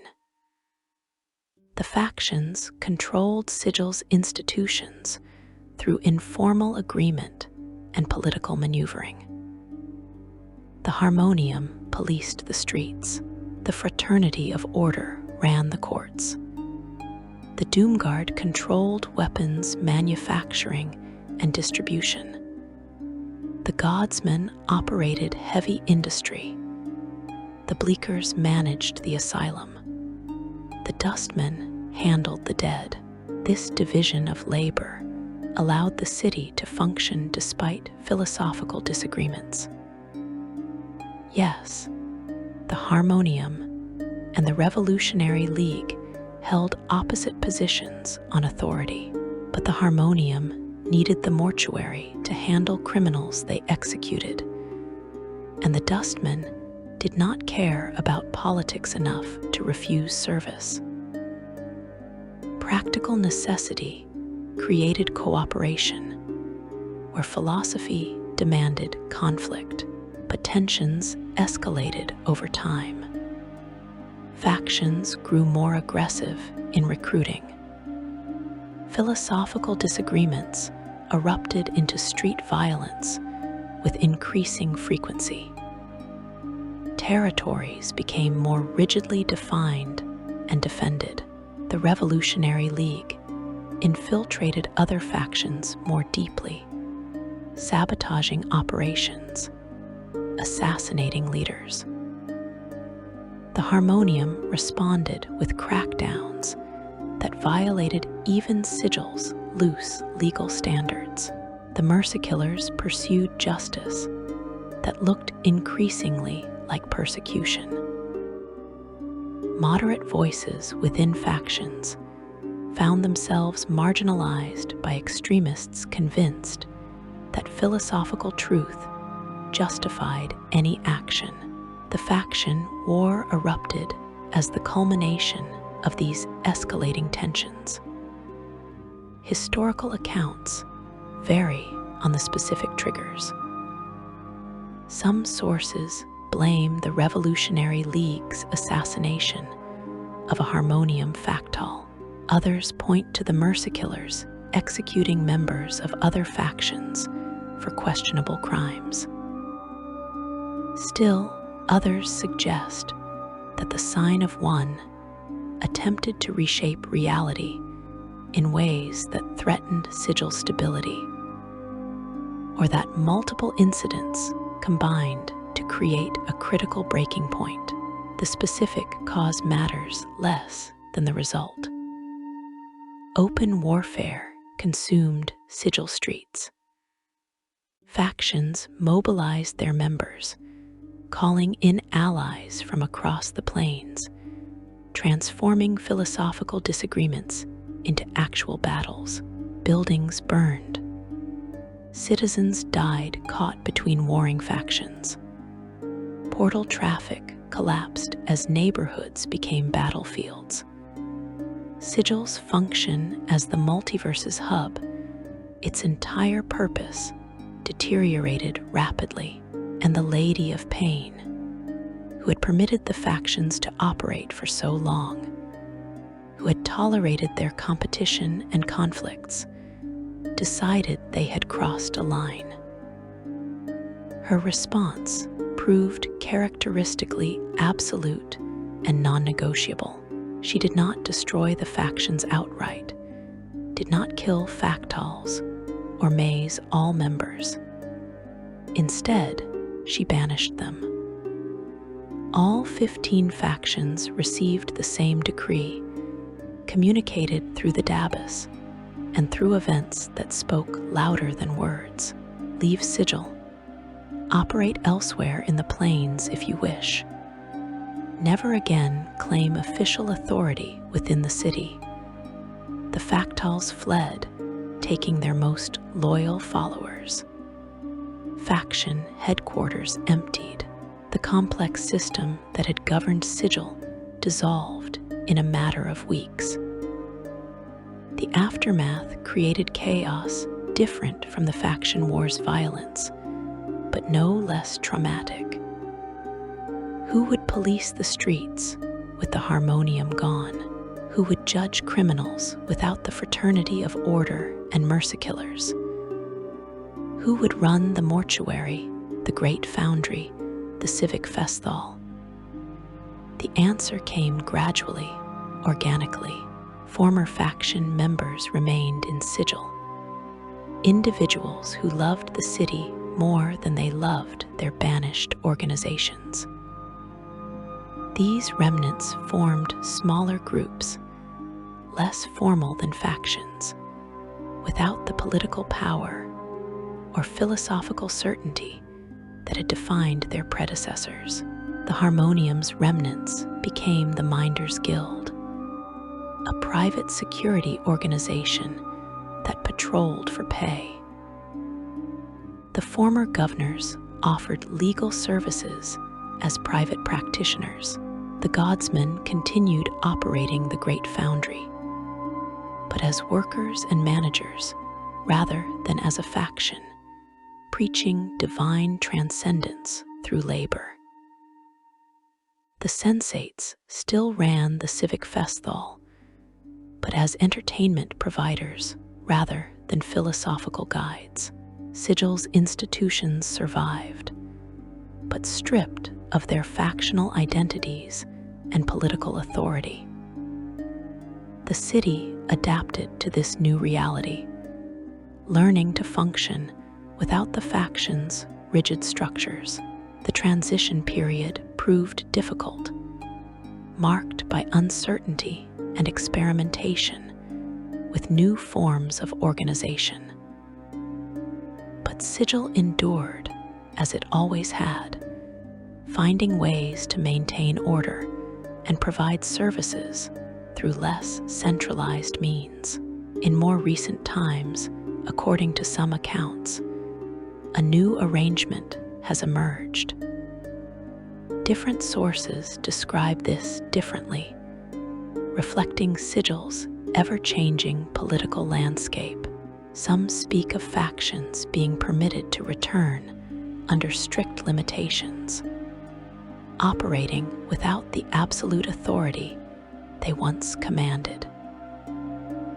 These include reformed versions of original factions and new organizations that emerged from the post-war period. The Athar continue preaching divine skepticism. The Bleak Cabal still manages the gatehouse. The Doomguard maintains presence at the armory. The Fated resume some tax collection activities. The Fraternity of Order returns to the courts in advisory capacities. The Harmonium renews patrol functions, though with less absolute authority than before. Changes occurred in this new order. Some accounts describe the believers of the Source and the sign of one merging philosophies into a new organization called the Mind's Eye, combining their beliefs about personal divinity and reality creation. The Dustmen reformed as the Heralds of Dust, maintaining their beliefs about death, but presenting them with different emphasis. The Revolutionary League rebranded, still anarchist in philosophy, but perhaps less overtly violent in method. These changes, where they occurred, reflected lessons learned from the faction war. Attempts to create philosophical movements that could coexist without inevitable conflict. Any factions operating in Sigil now do so under the Lady's shadow more consciously than their predecessors.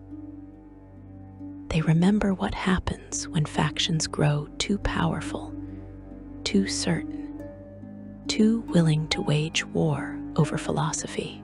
They maintain their beliefs, certainly. They recruit members and promote their worldviews. But they step more carefully, avoiding the absolute claims and territorial ambitions that triggered their banishment. Sigil's current factional landscape, whatever its precise configuration, feels less rigid, more fluid, more aware of its own fragility. You walk Sigil streets, and philosophical movements still shape identity, still provide community, still offer frameworks for understanding existence, but they no longer dominate as they once did. The city has learned, perhaps, that absolute philosophical certainty leads inevitably to conflict. That multiple truths can coexist, however uncomfortably. That Sigil's nature, as the nexus point of infinite possibility, requires tolerance for infinite perspectives. The factions represented and still represent the impulse toward meaning-making carried to its logical extreme. In a multiverse where planes embody philosophies, where belief literally shapes reality, where gods draw power from worship, philosophical position matters in ways it never could on a single material plane world. The factions took this seriously, perhaps too seriously, transforming abstract philosophy into political movements, into power bases, into causes worth fighting and dying for. And the Lady of Pain, in crushing their war and banishing their authority, demonstrated once again that Sigil answers to no philosophy, no truth claim, no organized belief system. The city exists as neutral ground precisely because it transcends the philosophical positions it connects. The factions can operate here if permitted, but they cannot rule here. They can promote their beliefs, but they cannot enforce them universally. Sigil belongs only to itself and to its mysterious lady, and all the philosophy in the multiverse cannot change that fundamental fact. Section 5. The Portal Network, Keys and Doorways. You stand before a simple archway between two buildings, stone worn smooth by centuries of passage. Nothing distinguishes it from 100 other arches in Sigil. No glow emanates from it. No magical aura surrounds it. No sign marks it as special. Yet this archway with the right key opens not into the alley beyond, but into a garden in Arborea, a battlefield in Acheron, or a marketplace in the city of Brass. The portal waits, dormant, invisible, patient. And you, holding the key, possess the power to activate it, to step from Sigil into anywhere the multiverse offers. Understanding portals means understanding Sigil itself. The city exists because of its portals, functions through its portals, matters only because of its portals. Without them, Sigil would be merely an impossible city floating above an infinite spire, isolated, meaningless, irrelevant. The portals transform it into the nexus, the hub, the single most important location in existence. Every plane connects to Sigil through portals. Every destination becomes reachable through portal networks. The pathways they create remake geography entirely, making distance measured not in miles, but in portal keys and knowledge. Portals appear everywhere in Sigil. Estimates suggest thousands exist, perhaps tens of thousands, though precise counting proves impossible because many portals remain dormant for extended periods before activating again. Any boundary, any frame, any enclosed space possesses the potential to function as a portal.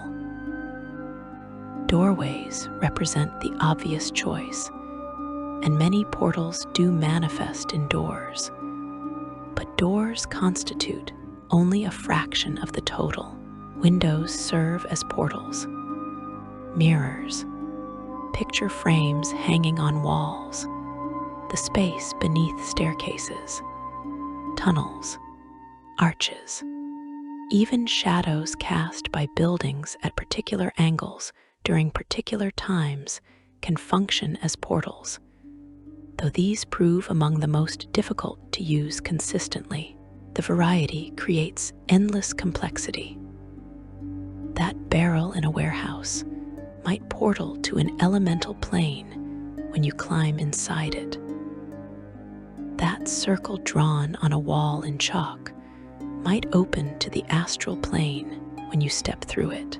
That particular cobblestone in a particular street might transport you to Bitopia if you stand on it while performing a specific action. Portals hide in plain sight, indistinguishable from mundane objects until activated. This makes Sigil simultaneously convenient and dangerous. Enormous power lies everywhere, accessible to anyone with knowledge. But stumbling through a portal accidentally, activating one without understanding its destination, can strand you in hostile planes or deadly environments. Portal keys determine activation. Every portal requires a specific key, a particular object, action, condition, or combination thereof that triggers the portal's opening. The key might be physical, something you carry, a bronze coin minted in a specific city, a flower that grows only on one plane, a playing card showing a particular suit and number. Hold the key, approach the portal, and the portal activates, allowing passage. But keys range far beyond physical objects. Speaking a word, singing a song, whistling a melody, all can serve as keys. So can emotions. Approaching a portal while genuinely afraid might activate it, while approaching calmly leaves it dormant. Intent matters for some portals.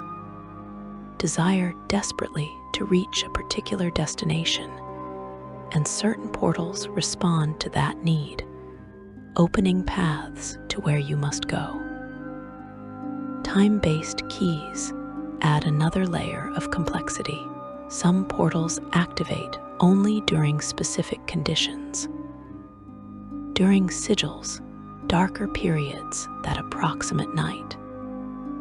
When particular planar alignments occur, celestial configurations that happen rarely but predictably. When anniversaries of significant events come around, dates that hold meaning in Sigil's history. These temporal keys make certain portals reliable for scheduling. Arriving at the portal at the appointed time guarantees activation, but missing the window means waiting, sometimes for days, sometimes for years, until conditions repeat. Combination keys require multiple elements simultaneously. You might need to hold a specific object while speaking a particular phrase, while touching the portal frame with your left hand during the hour after Sigil's illumination dims. The complexity serves as security, whether intentional or emergent. Difficult to activate portals see less traffic, remaining obscure, known only to those who specifically research them. These portals often lead to valuable or dangerous destinations, places worth protecting with elaborate key requirements. Some portals work only one way. Step through from Sigil's side and you arrive at the destination, but the destination side lacks a corresponding portal back, or the return portal requires a different key, or perhaps no return portal exists at all. One-way portals create risk. Using them commits you to finding another route back to Sigil, another portal network entirely, or magical transportation if you possess the power. Travelers learn to research portals before using them, asking questions, consulting the Hall of Records, speaking with experienced planewalkers who have mapped Sigil's doorways through years of exploration. Two-way portals, blessed rarity, function from both sides. Walk through from Sigil, arrive at your destination, then walk back through and return to Sigil. These portals become heavily trafficked, their locations and keys spreading through word of mouth, their convenience making them invaluable for commerce and regular travel. Merchants establish trade routes using two-way portals, shipping goods back and forth reliably. Messengers use them for rapid communication. Residents with business on other planes travel through them regularly, commuting between Sigil and whatever plane their work requires. Portal destinations span the entire multiverse. The outer planes, all of them, connect to Sigil through multiple portals. Mount Celestia's 7 heavens each have doorways accessible from the City of Doors. The 9 hells link through portals carefully monitored by those who wish to prevent diabolic invasion. The abyss's infinite layers, each potentially reachable, though many portals to the abyss demonstrate unpredictable behavior, which could reflect that plane's chaotic nature, affecting even the doorways leading to it. Mechanus, Limbo, Elysium, the Grey Waste, Arborea, Pandemonium. Every outer plane maintains connections to Sigil, making the city the ultimate crossroads of alignment and belief. The inner planes connect as well. Elemental planes of fire, water, earth, and air all have portals in Sigil. Many concentrated in the lower ward, where industries utilize elemental resources. The positive and negative energy planes link through portals that require special protection. Their raw energies destructive to unprepared travelers. The para-elemental and quasi-elemental planes, those border regions where elemental forces mix or meet energy planes, maintain their own portal connections, though these see less traffic due to their hostile environments. The prime material plane, that vast collection of worlds where most mortal races originate, connects to Sigil through countless portals. Major worlds have portals leading to Sigil hidden somewhere on their surfaces. Finding these portals requires exploration, research, luck, or all three. They hide in ruins, in wilderness areas, in cities where they go unrecognized by locals who lack planar knowledge. But they exist, allowing travel from material plane worlds to Sigil, and thus to the entire planar cosmology.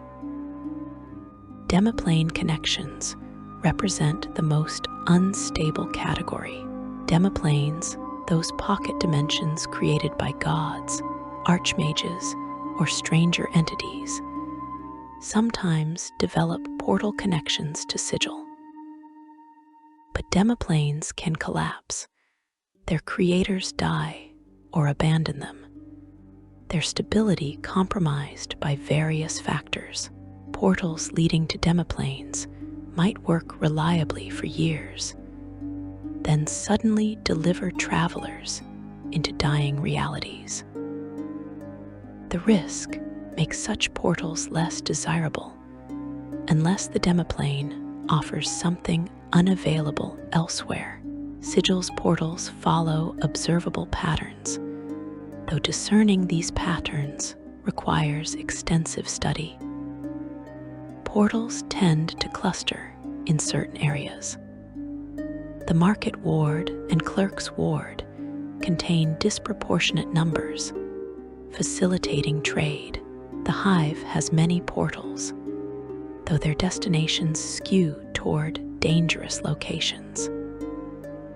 The Ladies' Ward has fewer portals overall, and those present lead primarily to upper planes or secure locations. Whether these patterns emerge from the Ladies' deliberate shaping, from natural tendencies in portal formation, or from some other cause remains a subject of scholarly debate, but the patterns remain observable and useful for those navigating the city. Portal appearance varies wildly. Some portals, when active, shimmer visibly, creating distortions in the air like heat waves or ripples in water. These obvious portals prove easier to identify, but also more public, less useful for discreet travel. Other portals show no visible change when active. You step through an archway and find yourself somewhere else, but the archway itself looks identical from all angles, giving no indication of its function. These invisible portals require precise knowledge. You must know the portal's location, know its key, trust that it still functions, and step through with faith that you will not simply walk into an ordinary alley. Some portals announce their destinations through study and observation. Through active research, through divination magic, through simply observing where travelers emerge after using them, you can determine where a portal leads.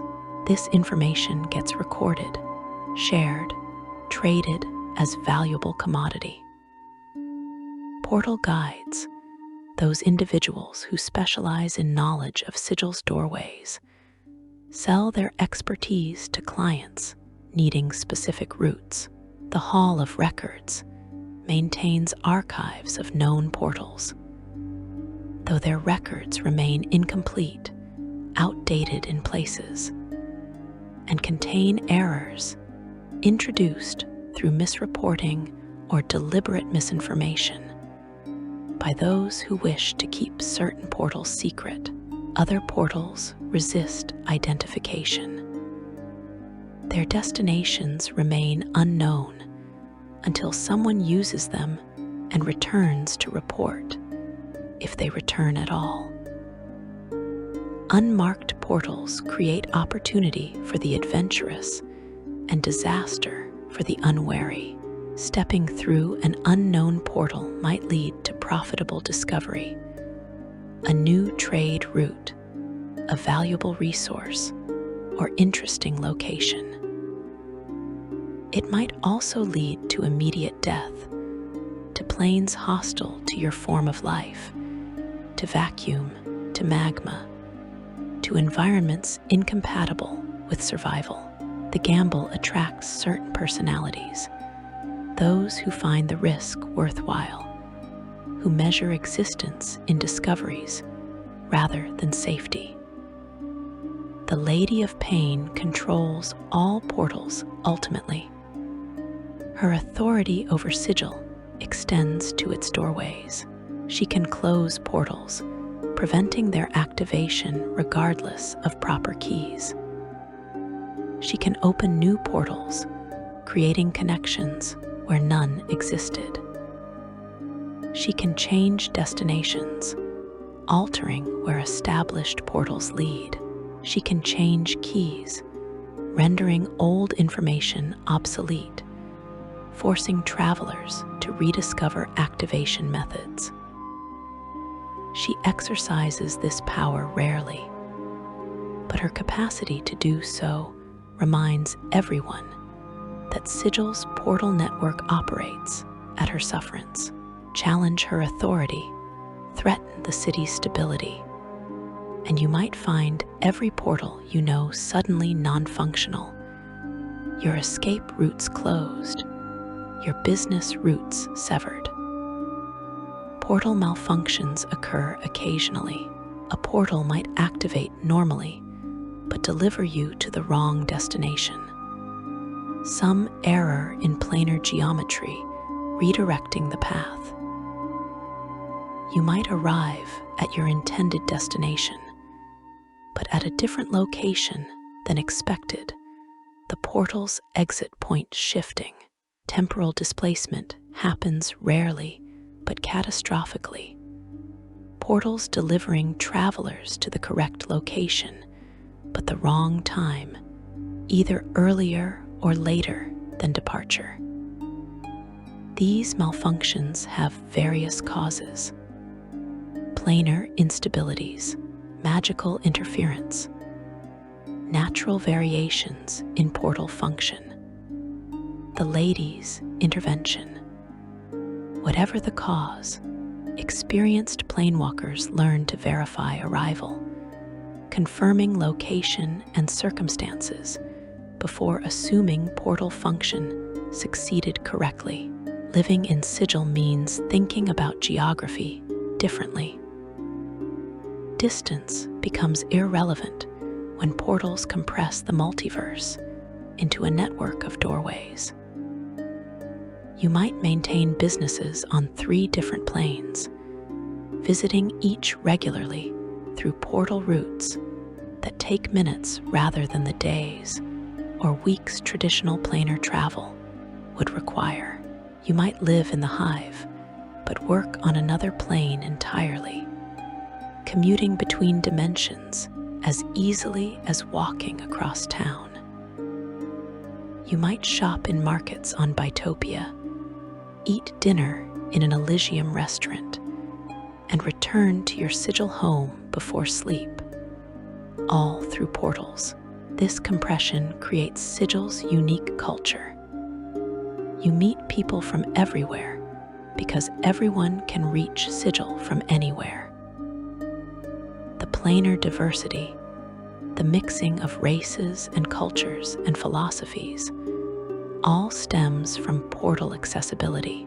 An angel and a devil can attend the same establishment because both can portal to Sigil safely. Both exist under the lady's law while here. Both use the city for their respective purposes. The portals create temporary equality, neutralizing advantages that distance and planar power would normally provide.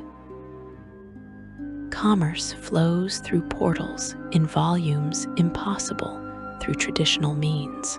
A merchant imports silk from Arborea, spices from the Beastlands, metals from Acheron, gems from Elysium, all on the same day, all arriving through different portals in their warehouse. The costs involve primarily portal keys and labor, not expensive planar ships or continuous magical transport. This easy access to goods from across the multiverse makes Sigil wealthy, makes its markets unparalleled, makes it economically central to planar trade. Information travels through portals as well. Messages, physically carried, prove more reliable than magic in some situations, especially when crossing planar boundaries that interfere with scrying or communication spells. Courier services operate throughout Sigil. Individuals who memorize portal routes and keys, who carry documents and small packages between planes. Their speed and reliability, portal travel measuring in moments rather than days, makes them invaluable for time-sensitive communication. Military applications exist, but remain limited by Sigil's nature. Armies cannot march through portals easily. Most portals allow only individual passage or small groups. Moving thousands of troops would require either multiple portals used simultaneously or many passages through a single portal over extended time. Both approaches create vulnerability and logistical challenges. The Lady prohibits military conquest launched from Sigil, another of her unspoken but absolutely enforced rules. Use her city as a staging ground for invasion, and you invite her wrath. Portals therefore serve tactical rather than strategic military purposes, allowing small strike forces, messengers, or supplies to move rapidly, but not facilitating large-scale warfare. You learn portal routes gradually, memorizing keys and locations useful to your life, your work, your interests. Regular travelers develop mental maps of Sigil's portal network, knowing dozens or hundreds of portals they use frequently. This knowledge grants power and independence. You need not hire guides or consult archives when you have personal expertise, but the knowledge also requires maintenance. Keys change, portals close, new portals open. Staying current demands ongoing research, conversations with other planewalkers, periodic testing of portals you use infrequently to verify they still function as remembered. The portals make Sigil essential, irreplaceable, the one location the multiverse cannot easily function without. Remove the city's impossible geography, its mysterious ruler, its philosophical factions, and you still have the portal network, still have the doorways connecting everything to everything else. The portals justify Sigil's existence and ensure its continued importance regardless of political changes, cultural shifts, or cosmic events. As long as beings need to travel between planes, as long as trade requires planar connections, as long as the multiverse remains vast and diverse, Sigil will matter because its portals provide the pathways that make the infinite accessible. Section 6. Life in the Cage, Society, Trade, and Survival. You wake in Sigil to perpetual twilight, that unchanging dimness that serves as both day and night, and you join hundreds of thousands of others beginning their routines in the impossible city. Your neighbors might include a Githzerai monk seeking enlightenment, a tiefling merchant trading in infernal contracts, a human refugee from a dying prime world, and a modern gone rogue from the perfect order of Mechanus. This diversity, this impossible mixing of every race and culture the multiverse offers, defines life in the cage more than any other single factor. You exist not among your own kind, but among everyone's kind, and survival requires adapting to this reality. The population estimates range from 250,000 to 500,000 souls, though counting proves impossible when residents portal out permanently, without notice, and refugees arrive constantly through doorways from collapsing planes or war-torn worlds. Humans form the largest single group, perhaps 30% of the total. Their adaptability and ubiquity across the prime material plane making them common everywhere, including here. But the remaining 70% encompasses nearly every sapient species existence offers. Elves walk beside orcs, ancient enemies who maintain uneasy peace under the Lady's Law. Dwarves trade with drow, their mutual hatred suppressed by necessity and opportunity.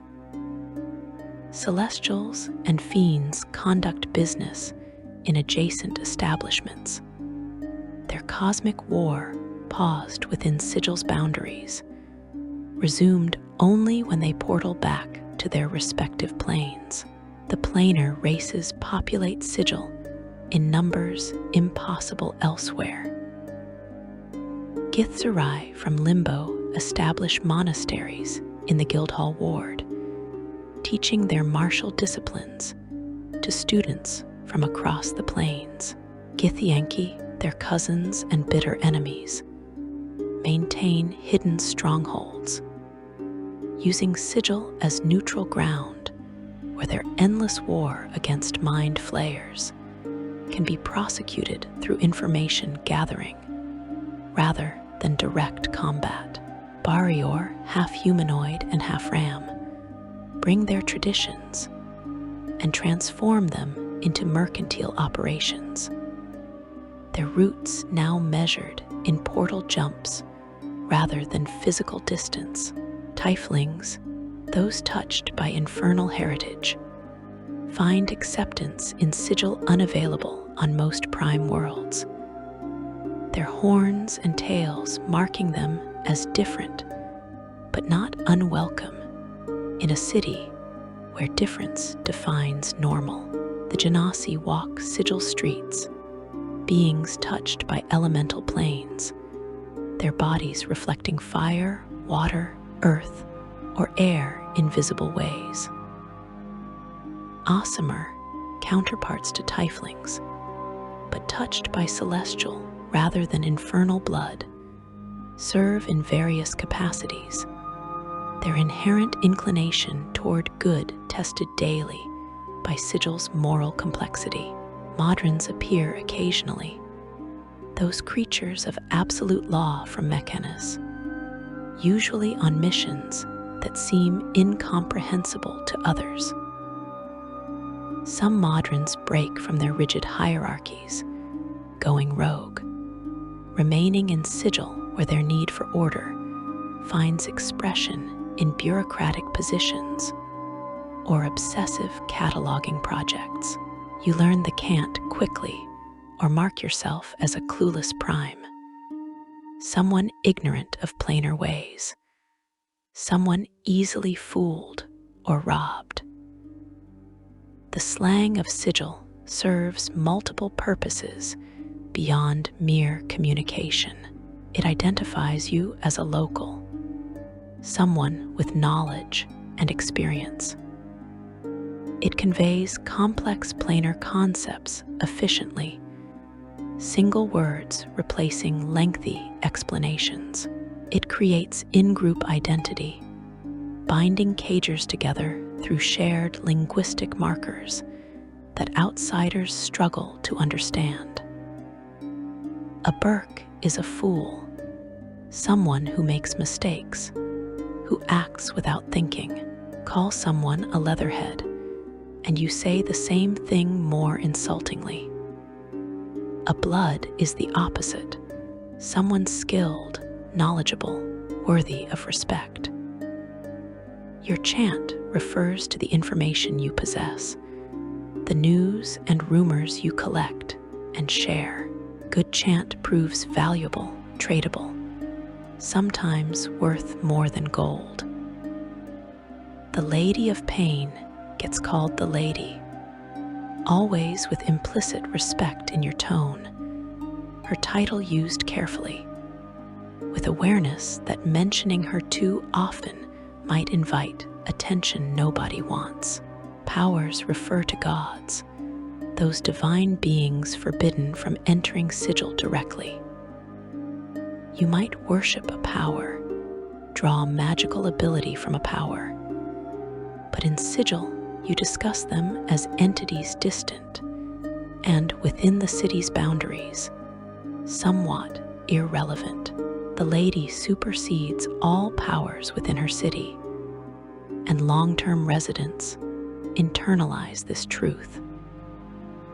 Petitioners walk the plains, souls of the dead transformed into manifestations of their chosen afterlife, and they sometimes visit Sigil on errands for their powers, or simply to experience the city before their eventual dissolution into planar essence. A basher means a fighter, someone dangerous, someone capable. Cutters are people generally, individuals, though the term carries implications of sharpness, of edge, of capability. Your kip is your home, wherever you sleep, ranging from mansions in the ladies' ward to corners of abandoned buildings in the hive. Jink means money, currency, wealth in whatever form it takes. Cross-traders are cheats, those who violate agreements, whose word means nothing. In a city where business depends on trust, despite the absence of universal law enforcement, being labeled a cross-trader destroys reputation permanently. The dark of a situation means its secret, its hidden truth, the information not commonly known. Someone who has the dark possesses valuable knowledge. Scragging someone means killing them, usually for pay, a professional murder rather than a crime of passion. The cage itself, Sigil's most common nickname among residents, captures the city's essential paradox. It offers freedom from divine interference, from planar wars, from many dangers that plague the multiverse, but it also traps you through opportunity and possibility, making everywhere else seem limited by comparison. You conduct your daily business through this linguistic framework, your speech marking you as local or foreign, knowledgeable or clueless, dangerous or vulnerable. The cant evolves constantly, new terms emerging, old ones fading, meanings shifting as generations of cagers remix and recreate their shared language. Some words come from cant spoken on specific planes, imported through portals, along with goods and people. Others emerge organically within Sigil itself, coined to describe experiences unique to the city. Trade dominates Sigil's economy, as it must. The city produces relatively little compared to what it consumes. The great foundry manufactures metal goods, certainly, and various workshops create products. But Sigil's true economic function involves facilitating exchange between planes. Merchants import raw materials from resource-rich planes, transform them through skilled labor, and export finished goods to markets across the multiverse. Or they simply move goods from plane to plane, buying low in one location, selling high in another. The portals making such operations profitable despite fees and risks. Planar goods command prices based on rarity and difficulty of acquisition. Wine from Elysium, touched by that plane's innate goodness, sells for premium prices to wealthy buyers seeking transcendent experiences. Metals from Acheron's iron cubes, pre-hardened by that plane's endless warfare, make superior weapons and armor. Silk from Arborea possesses colors impossible to recreate through mundane dyes. Gems from the elemental plane of earth form, with purities unmatched by prime material stones. reagents for spells, components for rituals, materials for magical item creation, all flow through Sigil's markets in quantities available nowhere else. Living creatures get traded as well, though this commerce generates controversy even in morally flexible Sigil. Slaves from the lower planes, mortals captured during raids or born into bondage, pass through markets in the clerk's ward and elsewhere. Some buyers seek laborers for dangerous work. Others want servants. The slave trade exists because enough planes practice slavery to create supply and demand. But many cagers oppose it, arguing that Sigil should represent freedom even if the planes do not. The debate continues without resolution, the lady offering no guidance, the issue left to individuals and groups to argue perpetually. Exotic creatures command high prices, creatures from celestial realms, loyal and intelligent beyond normal animals. Hell hounds from the 9 hells, bound through magic to serve new masters. Elemental creatures, captured and contained, sold as guardians or workers. Planar beings of all types, if properly controlled, find buyers among those wealthy enough to afford them and powerful enough to maintain dominance over inherently dangerous servants. Information trades alongside physical goods, sometimes more lucratively. Knowledge of portal locations and keys, of planar conditions, of political situations on various worlds, of trade opportunities and dangers, all possess value to those who make their living moving between planes. Information brokers establish offices throughout the city, selling secrets, news, rumors, and verified intelligence.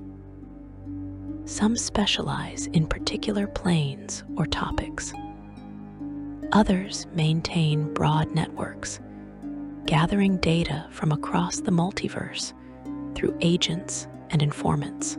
The tout operates as Sigil's quintessential information specialist, someone who knows the city intimately, who can guide newcomers to specific locations, who can answer questions about local customs and dangers. Touts work independently, approaching travelers near popular portals, offering services for negotiated fees. The best touts prove invaluable, their knowledge comprehensive and accurate. The worst mislead clients deliberately, leading them into ambushes or simply providing false information and disappearing with payment. Learning to distinguish reliable touts from con artists becomes essential survival skill for anyone spending time in Sigil. Currency in Sigil follows the standard gold piece denominations used across most prime worlds, but merchants accept payment in numerous forms. Platinum works universally. Gems convert readily, their value assessed by experts who determine worth. Trade bars, ingots of precious metals stamped with authenticating marks, circulate among large merchants conducting expensive transactions. Promissory notes, backed by reputable institutions, function as currency for those established enough to guarantee payment. Even barter occurs regularly. Goods traded directly for other goods, services exchanged for materials, skills offered in return for information. Taxation exists, though the systems have evolved. During the faction era, the Fated collected taxes ruthlessly, assessing fees on property, on businesses, on portals used for commercial purposes. After their banishment, tax collection became less organized, but continues in various forms, creating revenue that funds Sigil's limited government functions. The city court requires financing. Prisons need resources. Streets require maintenance beyond what the Dabas provide. These costs get passed to residents and businesses through various mechanisms that have replaced the Fated's iron grip. You find work in Sigil through connections, through guild membership, through reputation, or through sheer desperation. Skilled craftsmen join guilds in the Guildhall Ward, accessing training and work opportunities through formal apprenticeship and journeyman systems. Merchants establish shops or join trading companies, using their knowledge of planes and goods to carve out commercial niches. Laborers hire on at the Great Foundry or other industrial operations, trading their physical strength for modest wages. Mercenaries offer combat skills to the highest bidder, working as bodyguards, enforcers, or expedition members, seeking planar adventure and treasure. The dangerous occupations pay best, naturally. Planewalkers who guide groups through hostile planes, who know routes and dangers, who can navigate planar barriers, earn substantial fees from clients needing safe passage. Portal mappers chart doorways, discovering their destinations and keys, selling this information to brokers who compile and distribute it. Bounty hunters track fugitives across planes, using Sigil as their base of operations, pursuing contracts that take them anywhere the portals lead. Mercenaries hire out for planar conflicts, fighting in wars between planar powers, or in smaller conflicts for those who can afford professional soldiers.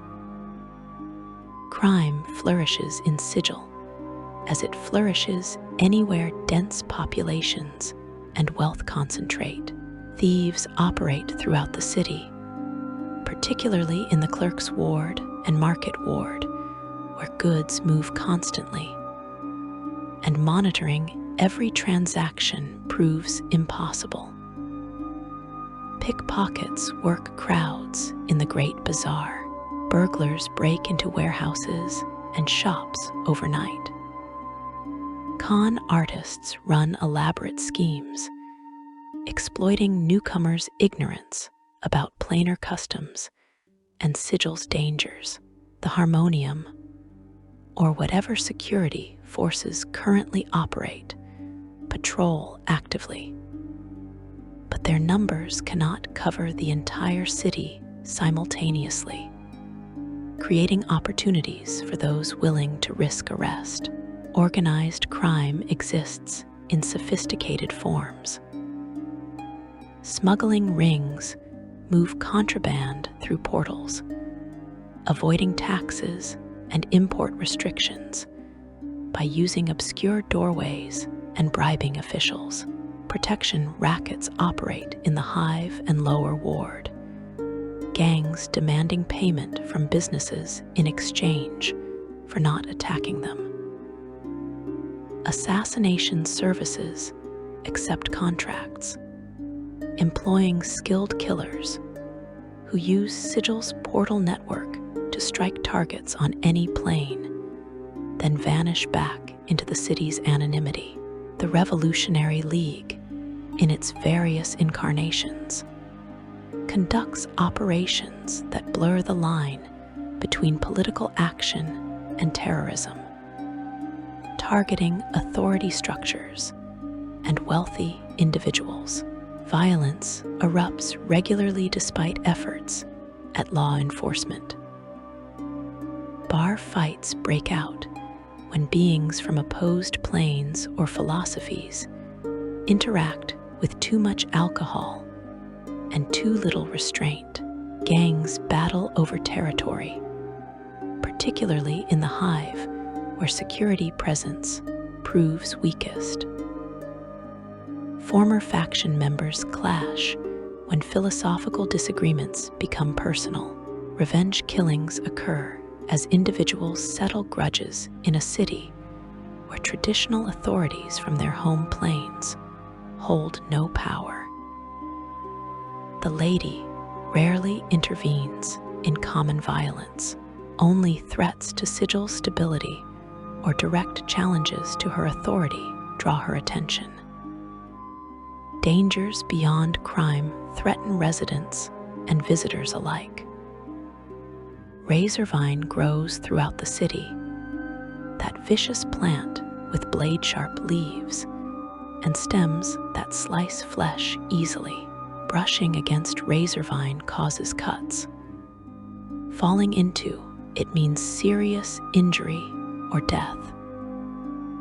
The plant grows rapidly, covering abandoned buildings, creating barriers across streets, forcing the Dabbas into constant maintenance.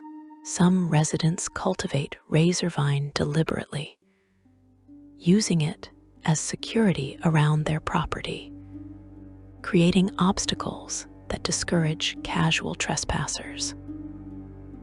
Portals present constant danger to the ignorant and unlucky.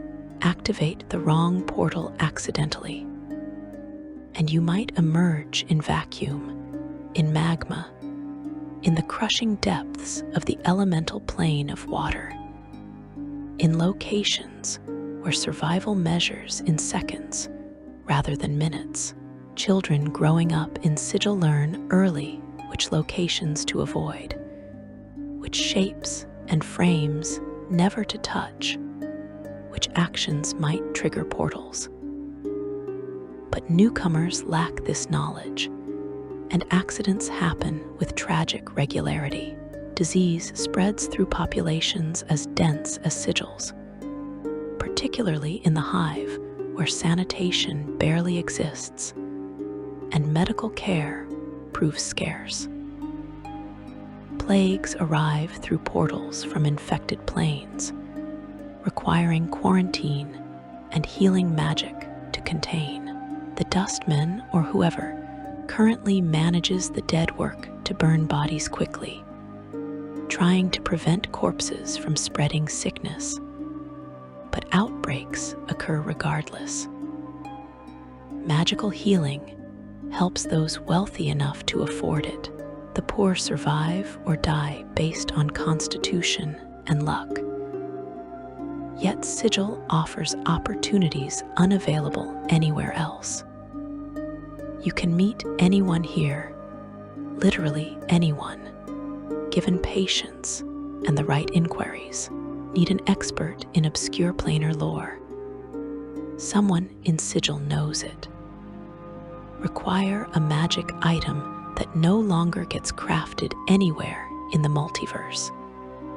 Check Sigil's markets, and you might find one hoarded for centuries, now available for the right price. Want to study martial techniques from celestial warriors? Learn magic from planar sorcerers. Understand philosophy from beings who embody abstract concepts. Sigil provides access to teachers representing every tradition. Social mobility exists in the cage to degrees impossible in more stratified societies. Your origins matter less than your capabilities.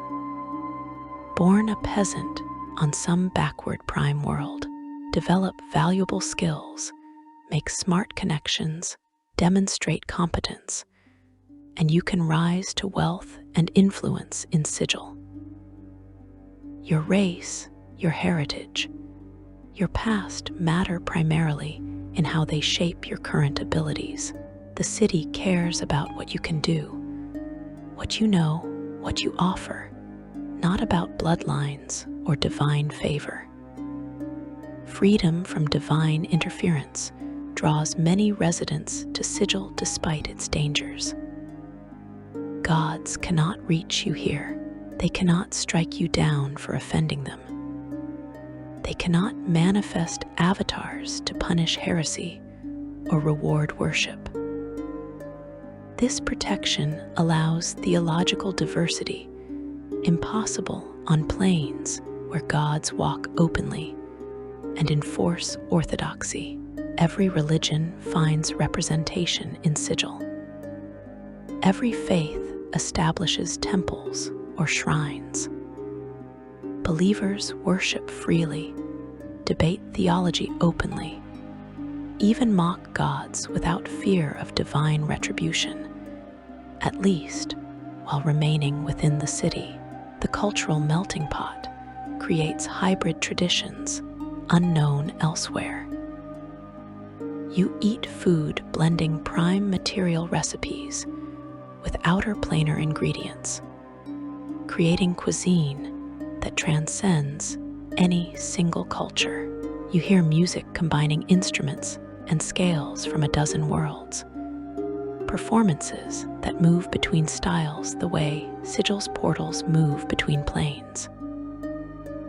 You see architecture that mixes building techniques from across existence, structures that should not work, but somehow stand stable, beauty, and utility emerging from impossible combinations. Languages mix and merge in Sigil streets. You hear planar common primarily, that trade tongue most travelers speak, but also dozens of other languages simultaneously, infernal and celestial, those opposed tongues of devils and angels, primordial and its dialects from the elemental planes, racial languages from elves, dwarves, giants, dragons. Cant overlays all of it, creating a uniquely Sigil dialect that incorporates loan words from everywhere while maintaining its own distinct identity. Families form in unexpected combinations. Half-breeds of every description grow up in Sigil, children of parents from different planes, different species, different alignments who met in the cage and stayed together despite cosmic forces that should keep them apart. These children inherit mixed natures, blessed and cursed by their diverse heritage, fitting nowhere perfectly, but finding acceptance in a city where nobody fits traditional categories. You look overhead and see the city curving above. Upside-down districts populated by beings living their lives inverted from your perspective. And this impossibility becomes normal. You portal to work on another plane, spend your day there, portal home for dinner, and this absurd commute becomes routine. You shop at establishments where celestials and fiends conduct adjacent business with professional courtesy, despite their species' eternal war. And this ceasefire becomes expected. Sigil transforms the impossible into the mundane through repetition and necessity. The cage keeps you not through walls, but through addiction to possibility. Leave Sigil, and you leave access to everything. Return to a single plane, a single world, a single culture, and existence shrinks dramatically. The multiverse remains vast, certainly, but navigating it without Sigil's portal network requires resources and power most individuals lack. So you stay, or you keep returning, drawn by what only this city offers, trapped by your recognition that everywhere else represents limitation by comparison. You understand finally what Sigil means, why it matters, what it represents. The city embodies the multiverse's potential and peril simultaneously. It demonstrates that beings from any plane, any background, any belief system can coexist if forced together under absolute authority that tolerates no alternatives. It proves that commerce and necessity create cooperation where philosophy and morality cannot. It shows that freedom and imprisonment merge when choice becomes paradoxically both infinite and constrained. The Lady of Pain watches, silent and unknowable, her bladed crown catching light that comes from nowhere. The portals wait, dormant and patient, ready to open doorways to anywhere. Former factions and new organizations continue their philosophical debates, their certainties challenged, but not destroyed by past failures. The residents live, adapting to impossibility, finding meaning in chaos, building community in the cage that frees and imprisons simultaneously. And you, standing in Sigil streets with the city curving overhead and doorways surrounding you, you have touched the center of everything.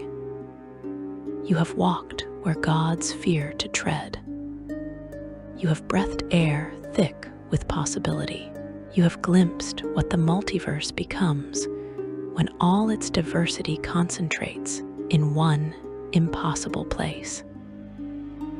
Sigil has changed you, as it changes everyone who passes through its portals. You will carry its cant, its lessons, its perspective wherever you go next, through whatever doorways you choose.